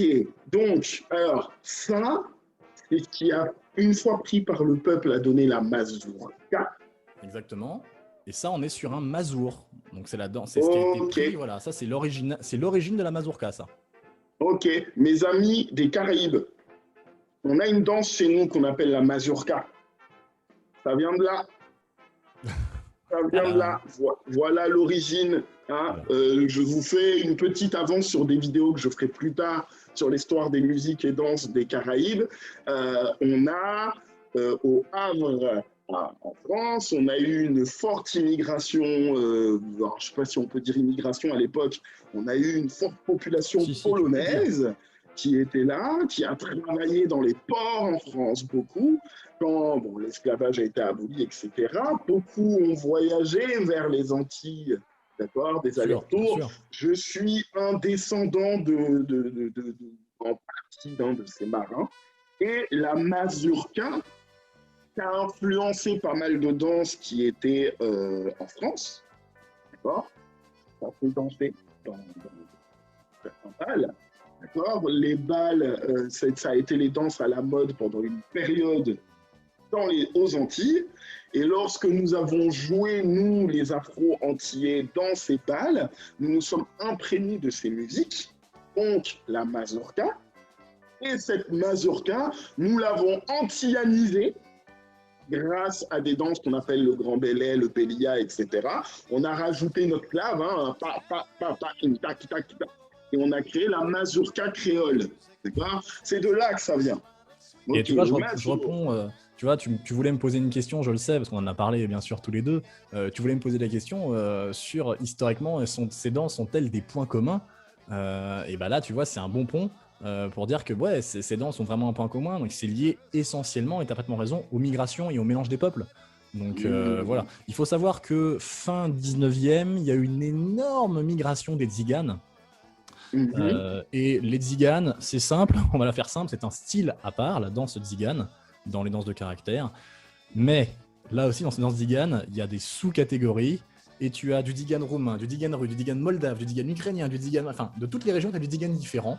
D'accord. D'accord. Tu as du tzigane klezmer, voilà, venant des juifs ashkénazes, donc des juifs des pays de l'Est. Voilà, tu as vraiment des trucs particuliers. Petit aparté, je vous conseille d'aller voir le film Train de vie. Qui parle justement de l'exode des juifs, et il y a des danses tziganes juives donc dans ce film, et c'est très rigolo à voir parce qu'on se dit tiens, les tziganes finalement c'est ça, on parle toujours les tziganes c'est les roms, là aussi c'est une énorme connerie, hein, clairement faut le dire. C'est n'importe quoi, c'est pas parce que vous êtes roumain, déjà les roms et les roumains c'est pas les mêmes. D'accord. C'est pas parce que t'es rom que t'es roumain, c'est pas la même chose, c'est pas le même peuple. D'accord. Il y a une langue rom, il y a une langue rom, hein, d'accord. C'est un peuple particulier, d'accord. Alors que les Roumains, c'est pas les mêmes. Donc il y a l'ensemble national de Roumanie, donc c'est pas du tout les mêmes choses, quoi. Donc il y a ça à voir. Tout ça pour dire que voilà, les Tziganes ont énormément voyagé à travers le monde, et on retrouve des souches Tziganes vraiment partout dans le monde. Et ils ont emporté avec eux les styles de danse, les musiques, les cultures de tous ces pays qu'ils ont traversés. Donc voilà, mais c'est vraiment à partir de la grande migration des Tziganes, hein, qu'il faut vraiment prendre ça. On va dire fin 19e. Fin 19e, il y a eu bien sûr un énorme mélange avec la culture juive et plus notamment le yiddish et le klezmer. Voilà. D'accord. À faire la différence entre le yiddish et le klezmer, le yiddish c'est une langue, d'accord, alors que le klezmer c'est l'expression musicale des juifs ashkénazes, d'accord, donc c'est les juifs des pays de l'Est. Voilà. Oui, voilà, c'est ça, à ne pas confondre avec les juifs séfarades qui sont les juifs, voilà. Bien sûr, C'est pas la même chose aujourd'hui. Voilà. Donc, c'est pas du tout la même chose, et ils ont tellement voyagé à travers les fleuves, les océans, etc., que on retrouve des traces de ces danses et de ces musiques et des instruments traditionnels dans d'autres pays du monde qui, on se dit, comment ils ont atterri là. Voilà. Donc c'est par ça. Donc c'est comme ça. Ok. Alors, juste, je le dis, d'habitude, à cette heure-là, on a fini, mais j'ai une dernière question que je veux lui poser, qui n'était même pas une question prévue. Je veux qu'il nous donne son avis là-dessus. Donc voilà, c'est comme l'émission sur la Guyane, on va dépasser sur le temps, d'accord? Ouais, je pense un peu, ouais. Vous le savez. Alors, on a déjà dépassé d'habitude à 20h30, 21h30, on a terminé, genre bien terminé, et là, il est 35. J'ai une dernière question à te poser, justement, par rapport au lien avec le ballet classique français. D'accord? Parce que juste, donc là, c'est moi, en tant que danseur, qui me pose cette question. Qu'est-ce qui a fait? Est-ce qu'il y a un truc historique? Est-ce qu'il y a un truc culturel? Qu'est-ce qui fait que la danse qui a servi de référence technique a été le ballet qu'on retrouve ici en France, enfin le ballet européen, j'ai envie de dire ouest européen, d'accord? Je ne veux pas dire de bêtises, il y aura l'histoire jeudi, donc je préfère être très large. Vas-y. Le ballet, ce qu'on appelle la danse classique aujourd'hui, qu'est-ce qui a fait que c'est cette danse-là qui est devenue une espèce de base de formation, et pas forcément une autre, et pourquoi pas même aujourd'hui une autre, je vais dire une bêtise, ça pourrait être le breakdance, qui serait une base formative qui serait mélangée aux danses folkloriques qui emmènerait au ballet de caractère. Qu'est-ce qui fait que la danse classique d'ici a autant d'importance et d'influence dans ces pays-là? Alors, déjà, en fait, je pense qu'il faut... Je vais te répondre honnêtement, c'est un avis personnel. J'ai pas la réponse exacte à cette question. Je pense que c'est un avis personnel et j'ai peut-être tort. Donc voilà, si jamais j'ai tort et qu'il y a des gens qui sont plus calés que moi, bah surtout voilà, parce qu'il y en a qui sont beaucoup plus calés que moi sur l'histoire de la danse, notamment du ballet de cours, de ces choses-là, parce que ça, je pense, a un lien avec le côté danse baroque et compagnie, parce que l'évolution de la technique classique vient de là. Voilà. Et la danse classique, on le sait tous en tant que danseur, c'est la base de toutes les danses. mais depuis voilà, des générations. Je pense que les écrits les plus anciens viennent de la danse classique. En tout cas, voilà, à partir de Louis XIV, ces choses-là, les codifications, voilà, avec Raoul Feuillet, tout ça et tout. Attention, je veux choquer personne. Nous Vas-y. parlons d'un paradigme particulier, d'accord? Il y a eu des débats sur cette phrase, la danse classique est la base de toutes les danses. Euh, Ça marche dans un certain paradigme, on est d'accord? On Il y a est, des voilà, danses qui n'ont jamais eu de lien avec la danse classique et qui sont ce qu'elles sont, ok? On bien parle d'un sûr, bien sûr. paradigme particulier. Ça, c'est juste pour éviter justement des Non, débats t'inquiète. après. Ouais, ouais, non, mais Voilà. on est raccord là-dessus. C'est sûr que bah, aujourd'hui, tu fais du jazz, tu te sers de la technique classique pour faire des pirouettes, des choses comme ça, etc. C'est sûr que, et encore, tu vois, dans le hip-hop, je trouve qu'on retrouve des fois maintenant de plus en plus de choses classiques. Il y a pas mal de hip-hoppers qui viennent faire des cours classiques pour prendre de la technique de position de bras, notamment pour des Oui. rotations sur la tête, par exemple des spins où les mecs viennent placer les bras de manière particulière et avoir du gainage, des choses comme ça. Donc on a quand même une base technique aussi sur ça. Maintenant, c'est sûr que par rapport aux claquettes, bon, il y en a un peu moins, tu vois, quoi qu'on ne peut en retrouver, si on vraiment on va chercher dans les pas, dans ces choses-là. Si on prend le tap dance à l'origine de ce qu'il était, non, dans ce qu'il est Voilà. aujourd'hui avec la technique du ballet mise en spectacle à Mais voilà, Broadway, on parle de etc. l'évolution de la Oui, technique. Voilà. voilà. C'est vrai que la danse classique, c'est bien ce que tu dis, ça permet de préciser. La danse classique a servi de fondement pour la mise en scène et la théâtralisation de beaucoup de styles de danse. Et ben, tu réponds à la question. Voilà. Voilà, une base formative. Mais c'est vrai que, voilà, on dit souvent, on entend souvent cette phrase, la danse classique est-elle une base? Je dis un truc tout bête, hein, je suis allé récemment voir une danse, une danse zoulou. Il n'y a pas d'entrechamp, vous voyez ce que je veux dire? Voilà, ça n'a rien à voir. On parle d'un paradigme particulier. Je ferai un jour un truc sur les différents paradigmes de danse, à force d'avoir étudié, mais voilà, ok. Donc, Voilà. Mais tu réponds correctement à la question, c'est-à-dire que tu vois, tu dis effectivement, ça a servi d'une base pour ça, et je pense qu'effectivement, quand il a fallu codifier et créer des choses techniques par rapport à une danse, on va dire, voilà, populaire, qui n'avait que très peu de technique, parce que finalement c'était des danses en cercle qui étaient hyper répétitives avec quelqu'un, avec un crieur qui disait figure 38 et que voilà, fallait changer de figure et voilà, et que tu faisais 50 fois la 8 la même chose et que tu avais le mal de mer en tournant 50 cercles et qu'ils disent figure 12, hop, et tu changes de partenaire. Bon, bah voilà, je pense qu'il a fallu faire une recherche technique et peut-être qu'à l'époque, quoi de mieux que se tourner vers la danse classique qui avait déjà une base technique et finalement on retrouvait des pas qui étaient très similaires qu'on pouvait adapter, tu vois. Euh, voilà, peut-être qu'effectivement, je pense que par rapport à ta question, ça vient de là. Et d'ailleurs, ce qui est très d'accord. drôle, c'est qu'on retrouve des danses de caractère dans les ballets classiques. Donc tu vois, je pense qu'il y a eu un échange et mon grand-père me dit c'est un Oui. effet boomerang. Effet boomerang également avec le peuple, avec un échange du peuple. Le peuple, c'est l'approprié, puis après les chorégraphes ont dit c'est vachement bien ce que vous faites. Hop là, on va reprendre ça, puis on va le modifier. Et je pense qu'il y a eu un échange entre la danse de caractère et la danse classique. Est-ce que voilà, le classique a dit bah tiens, nous on fait ça, ah bah tiens, caractère, on veut faire des trucs, on va piquer là, toc, ok, ok, ah mais c'est vachement bien ce que vous faites, venez, on va le remettre dans notre truc aussi, toc.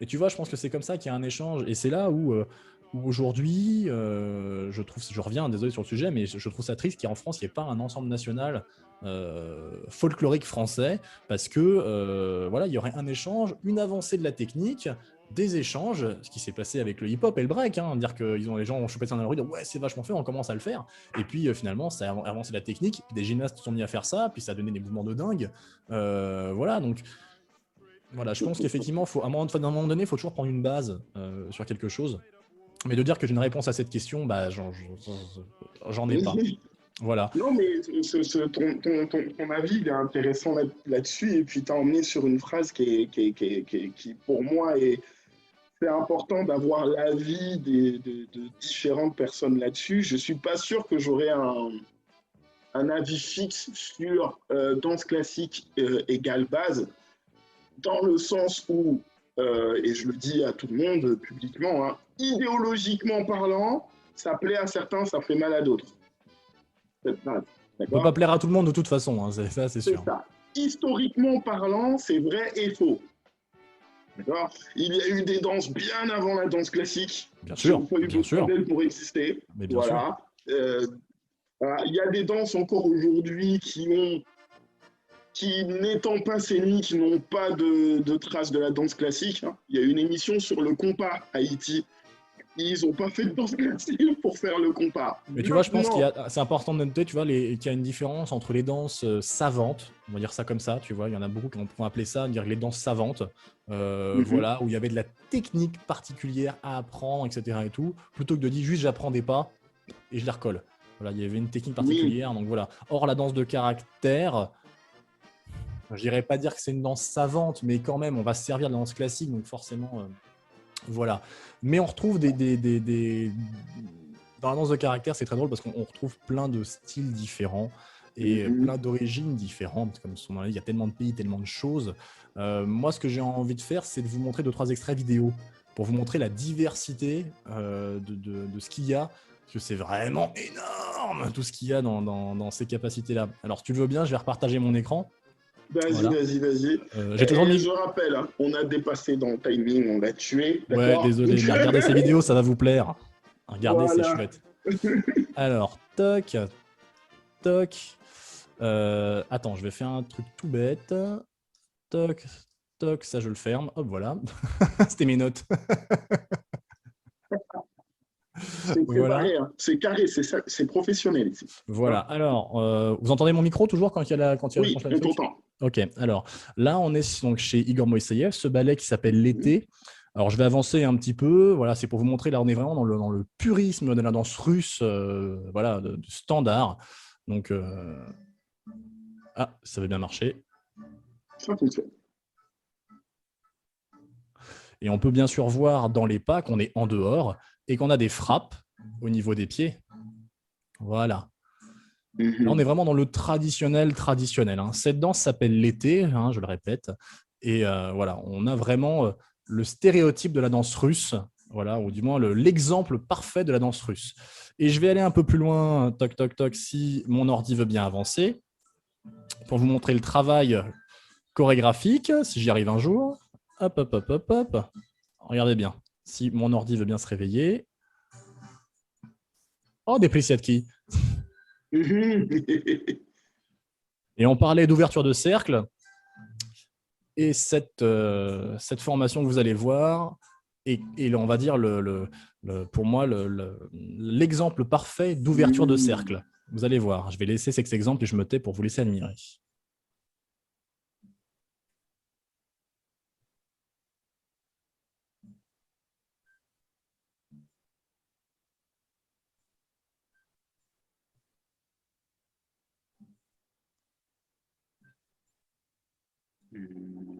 Mhm.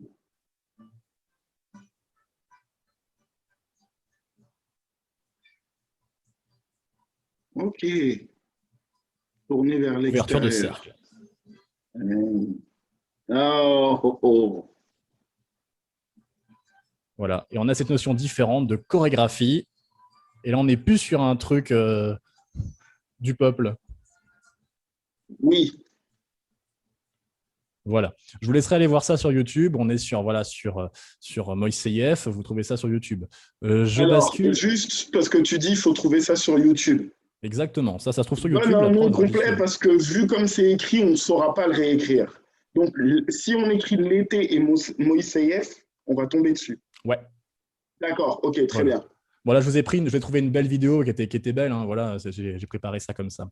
Là, je vais vous mettre l'ensemble national Virsky, qui avec une Mhm. danse des plus connues, qui s'appelle un chopak. D'accord. Alors, vulgairement, on appelle aussi le gopak hein, en France, mais sauf qu'on appelle ça un chopak. Là, vous avez les enfants qui sont devant, qui viennent de passer. Mais là, je vais lancer la vidéo avec l'entrée des filles. Vous allez voir, ça déménage un petit peu. C'est pas pareil.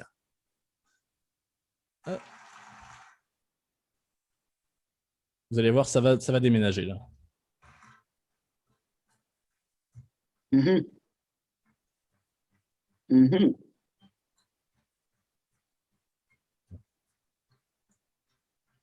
Voilà.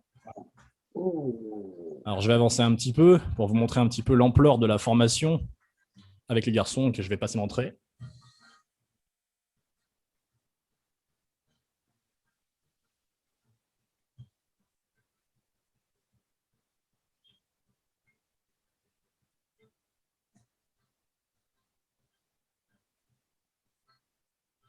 Voilà. Hmm, Alors, il y a un très beau passage fille à d'accord. ce moment-là, mais je vais avancer un petit peu parce que ce qui est intéressant, c'est de voir les fameux Prisjatki. On appelle ça aussi marteau en français.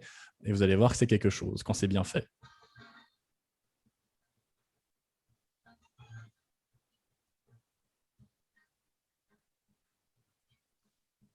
Ouais. Double suivi.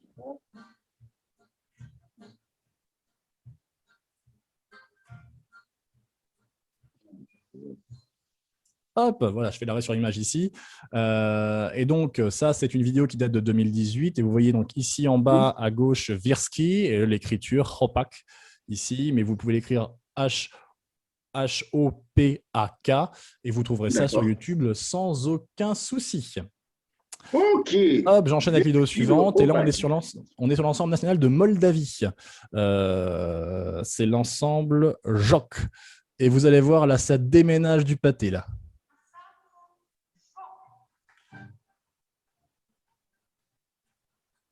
Excusez-moi, je fais une petite coupure. Là, derrière, vous Ouais. avez un des instruments les plus symboliques de la danse de caractère et du passage hongrois-polonais, c'est le cymbalum derrière. Qui, là, Saint-Ballon. voilà, il y a même 2 cymbalums de concert qui sont derrière ici, avec de la flûte de Pan que vous avez là. Donc voilà, il y a des instruments un peu particuliers dans les danses de caractère, mais je vous laisse apprécier la vidéo.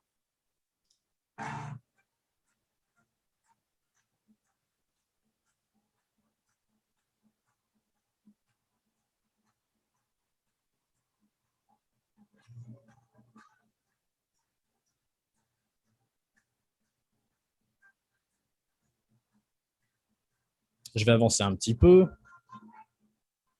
pour vous montrer que ça peut aller vite chez les filles. Attention, ça va vite. Mhm.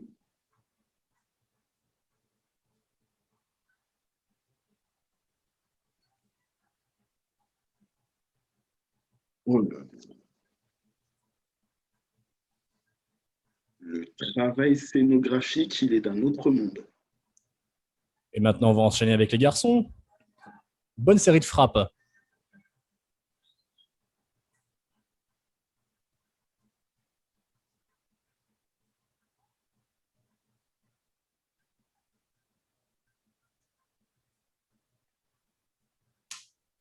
Et j'attire l'attention de tout le monde sur le fait qu'on avait bien ouvert un cercle. Oui. Oui. Il y Et a ouais, un voilà. travail de scénographique monstrueux entre le changement de rythme, le changement de posture. Bah, bien sûr, bien sûr. Ouais, ouais, ouais, c'est monstrueux. Alors, j'arrive avec un autre style et promis, après, voilà, il me reste plus que 4 vidéos, après, vous laisse tranquille. On arrive sur les danses georgiennes. Et sur les danses georgiennes, qui est un truc particulier, qui ressemble un petit peu aux danses arméniennes, hein, c'est des pays voisins. Donc, ces deux danses-là sont particulières. Enfin, voilà, ces danses au pluriel, hein, là, sont particulières. Il faut savoir que les Georgiens sont vraiment réputés, c'est une danse particulière où les hommes dansent sur les pointes de pied, sur les orteils, sont les seuls dans son monde où on danse comme ça, font des sauts sur les genoux. Personnellement, j'adore danser ça, j'ai plus de genoux, mais j'adore ça. Euh, J'ai et vous allez... essayé avec des potes, j'ai essayé, Voilà, et sympa, hein, j'ai essayé qu'une fois. c'est qu'une fois. Et, Mais euh, j'ai et essayé. vous allez voir le travail qu'il y a sur la chorégraphie. Regardez bien la perfection du détail de chorégraphique.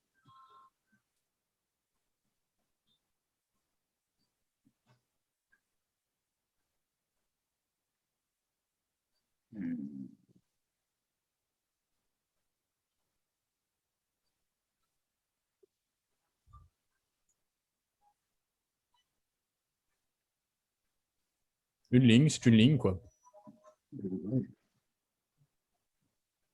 Et je vais avancer un petit peu pour essayer de montrer un moment. Voilà, j'arrive. Regardez bien les orteils du monsieur. Mhm.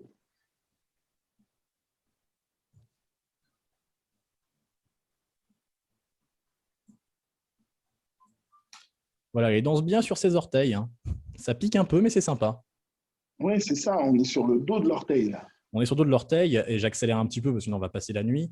Les danses georgiennes, alors ça, voilà, on est sur l'ensemble national, on est à Chokishvili, dans la salle de répétition. Et Ok. là, vous avez, ce sont des ballets aussi, il y a des combats de sabres sur scène. Et vous allez voir, alors on va voir un petit peu les filles avant, bien sûr, et vous allez voir que ça envoie du pâté encore après.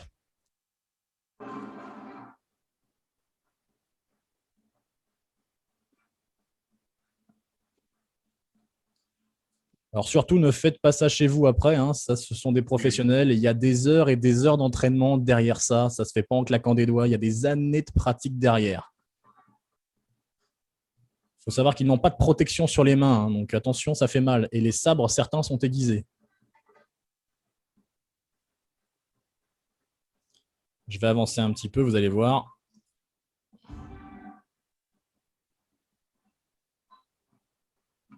Voilà.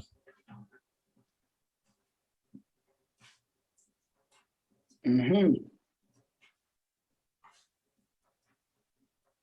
Voilà. Et là, on rentre dans un autre débat.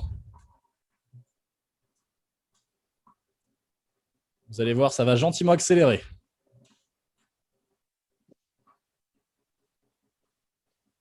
C'est parti.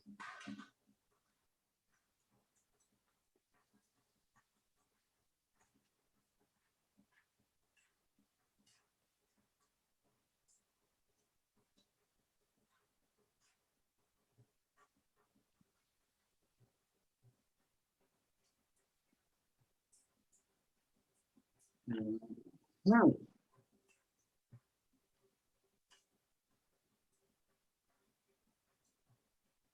Bref, voilà. Il y a... Pour ceux qui se cultivent sur différentes danses, ça a une... Il y a un lien à chercher avec le Kilari Payat, parce qu'il y Ah, a bah, un il y a, truc avec y a ça. plein de choses à chercher. Ça mélange des cultures. Je continue sur maintenant, on va surpasser sur un Zigan. Et là, c'est un Zigan qui est un mélange de moldave et de roumain. Il faut savoir que dans ces styles de Zigan-là, il y a des concours de frappe et des concours de claques. Alors là, je sais, Jérémy, que tu aimes bien tout ce qui est claque, frappe, etc., et claquettes. Et là, je pense que, alors ça, c'est une vidéo qui a assez tourné, mais c'est vrai elle est superbe, c'est Verbonk. Voilà, c'est une danse Ok. tzigane et ça, vous le trouvez, vous voyez, regardez en bas le titre, vous l'avez sur Internet. Écoutez bien, même si je pense qu'il y a peut-être des sautes d'image, mais écoutez bien les Ah, claques, à quelle vitesse ça va. Pour yes. avoir essayé, franchement, c'est vraiment impressionnant. Et là, je suis pas douillet, Augmente un mais tout petit peu le volume ouais, attention, c'est parti. de la vidéo.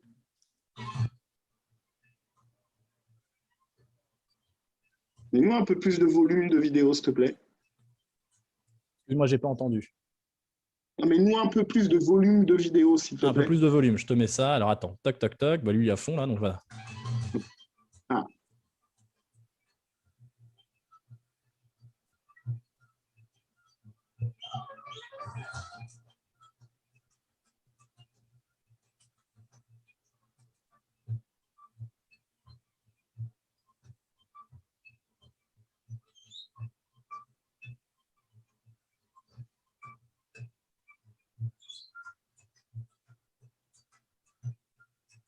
Mhm. Alors, et où ton temps et ton contre-temps là? Laisse-moi tranquille.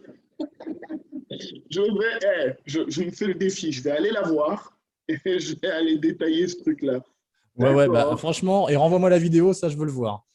Mais franchement, je me suis amusé avec un copain à essayer de détailler ça, mais c'est infernal. Franchement, et la danse dure 8 minutes.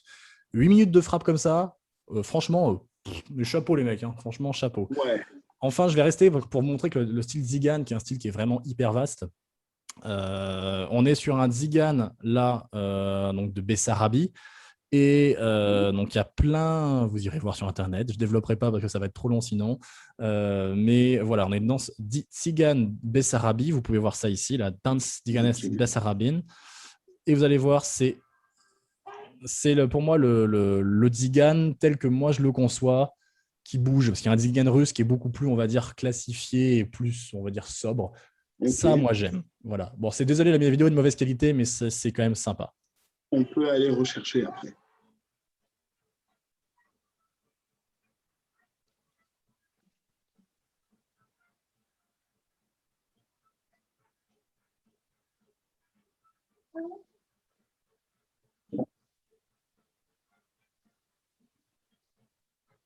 Je vais avancer un petit peu.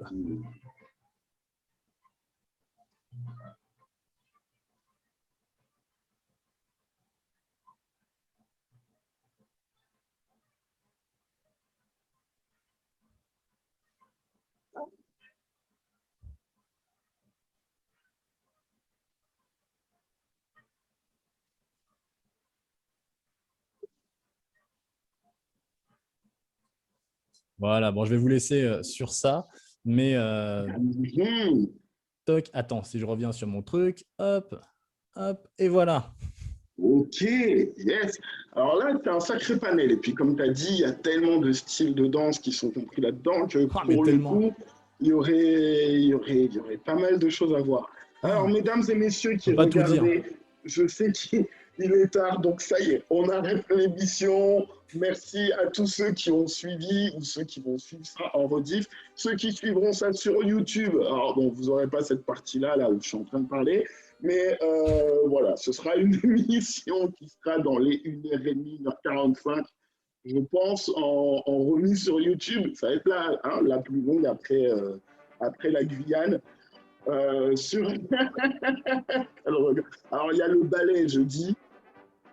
Il y a tellement de trucs à dire sur le ballet. Je vais essayer d'être concis dans les questions. Je dois lui envoyer les questions ce soir. Eh ben, je vais te laisser, regarde, je vais Euh, te faire une bonne introduction pour ton truc. Je vous conseille, parce que je fais pas de promo, je m'en fous, hein, mais ce livre est vraiment oui, superbe. oui, le Et bouquin. puis, Même et moi, puis je veux la ça, référence. ça introduit la danse de caractère. Il y a des liaisons à faire avec tout ça. On en a parlé avec Catherine de Médicis.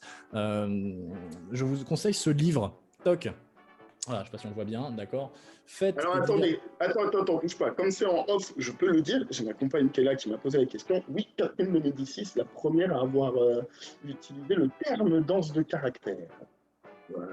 Tu re-regarderas l'émission, tu auras l'info. Voilà.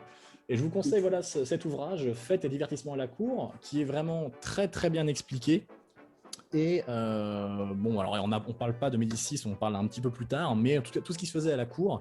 Et c'est un ouvrage qui est super pour, on va dire, commencer un petit peu l'avancée. Parce que la danse a vraiment, Mhm. dans ce cas, la danse classique, a vraiment commencé à être écrite à partir de ces années-là. Et je pense que c'est une bonne introduction déjà de connaître un petit peu ça. Après, si vous voulez voir les ouvrages d'annonce de caractère, malheureusement, il n'y a pas tant d'ouvrages que ça. C'est compliqué à trouver. Ces livres-là, où je l'ai mis ils sont plus là. Ces ouvrages-là sont des ouvrages que, alors celui-là peut-être que vous le trouverez parce qu'il a été édité un petit peu plus tard, mais il faut savoir qu'il existe en anglais. Alors, celui-là en l'occurrence il est en russe, malgré que ce soit en anglais, mais je vous jure qu'à l'intérieur, c'est bien. Toc, il lui a marqué, je suis pas taré. Non, je sais plus l'anglais. Donc voilà, tout est écrit en russe, donc c'est un peu compliqué. Voilà. Et celui-là, je ne sais pas s'il a été réédité. Je vous avouerai que celui-là est d'origine, donc je le garde. Mais voilà. Et les ouvrages après que vous pouvez trouver, malheureusement, sur les danses et le folklore, sont des ouvrages qui sont assez anciens, où dedans, voilà, vous retrouvez surtout, en l'occurrence, les déplacements chorégraphiques, voilà, de Ok. chaque style, de chaque région, choses comme ça, avec les Ok. musiques qui correspondent, les partitions qui correspondent. Mais ces choses-là sont quasiment introuvables. Ouais. Et c'est vraiment dur de trouver ça. Il y a même des ouvrages qui existent. Alors je me dépêche. Il y a des ouvrages qui existent avec les costumes qui sont dessinés, avec des gravures en particulier. Voilà, bon, là, vous avez des costumes, voilà, Zigan en particulier. On retombe dessus comme par hasard. Mais voilà, il y a plein de choses, voilà, que ce soit du russe, voilà, du russe pur ou des choses comme ça. Voilà, vous avez des ouvrages comme ça, mais c'est dur de les trouver. Je vous invite à aller au CND à Pantin, où Ouais. il y a une grosse bibliothèque, où là, peut-être, vous pourrez trouver des ouvrages. Je vous avouerai que je n'ai pas fouillé là-bas, donc, parce que j'ai quand même une bonne documentation à la maison. Merci, papy. Donc ça aide. Bon, voilà, bon, en tout cas, c'était très agréable de faire ce live, Jérém. Et puis, bon, on a Bah tellement de choses écoute, qu'on aurait pu dire. Et si jamais vous avez des questions, moi, je le dis, voilà, en plus, Jérémy, si vous avez des questions, n'hésitez pas à les poser et puis j'y répondrai avec plaisir. Ou même si vous avez des corrections à apporter, parce que j'ai pas la science infuse. Donc, voilà, j'ai pu faire des erreurs, voilà, des choses comme ça. Voilà, ou que ça soit mal compris, ou qu'on puisse en discuter.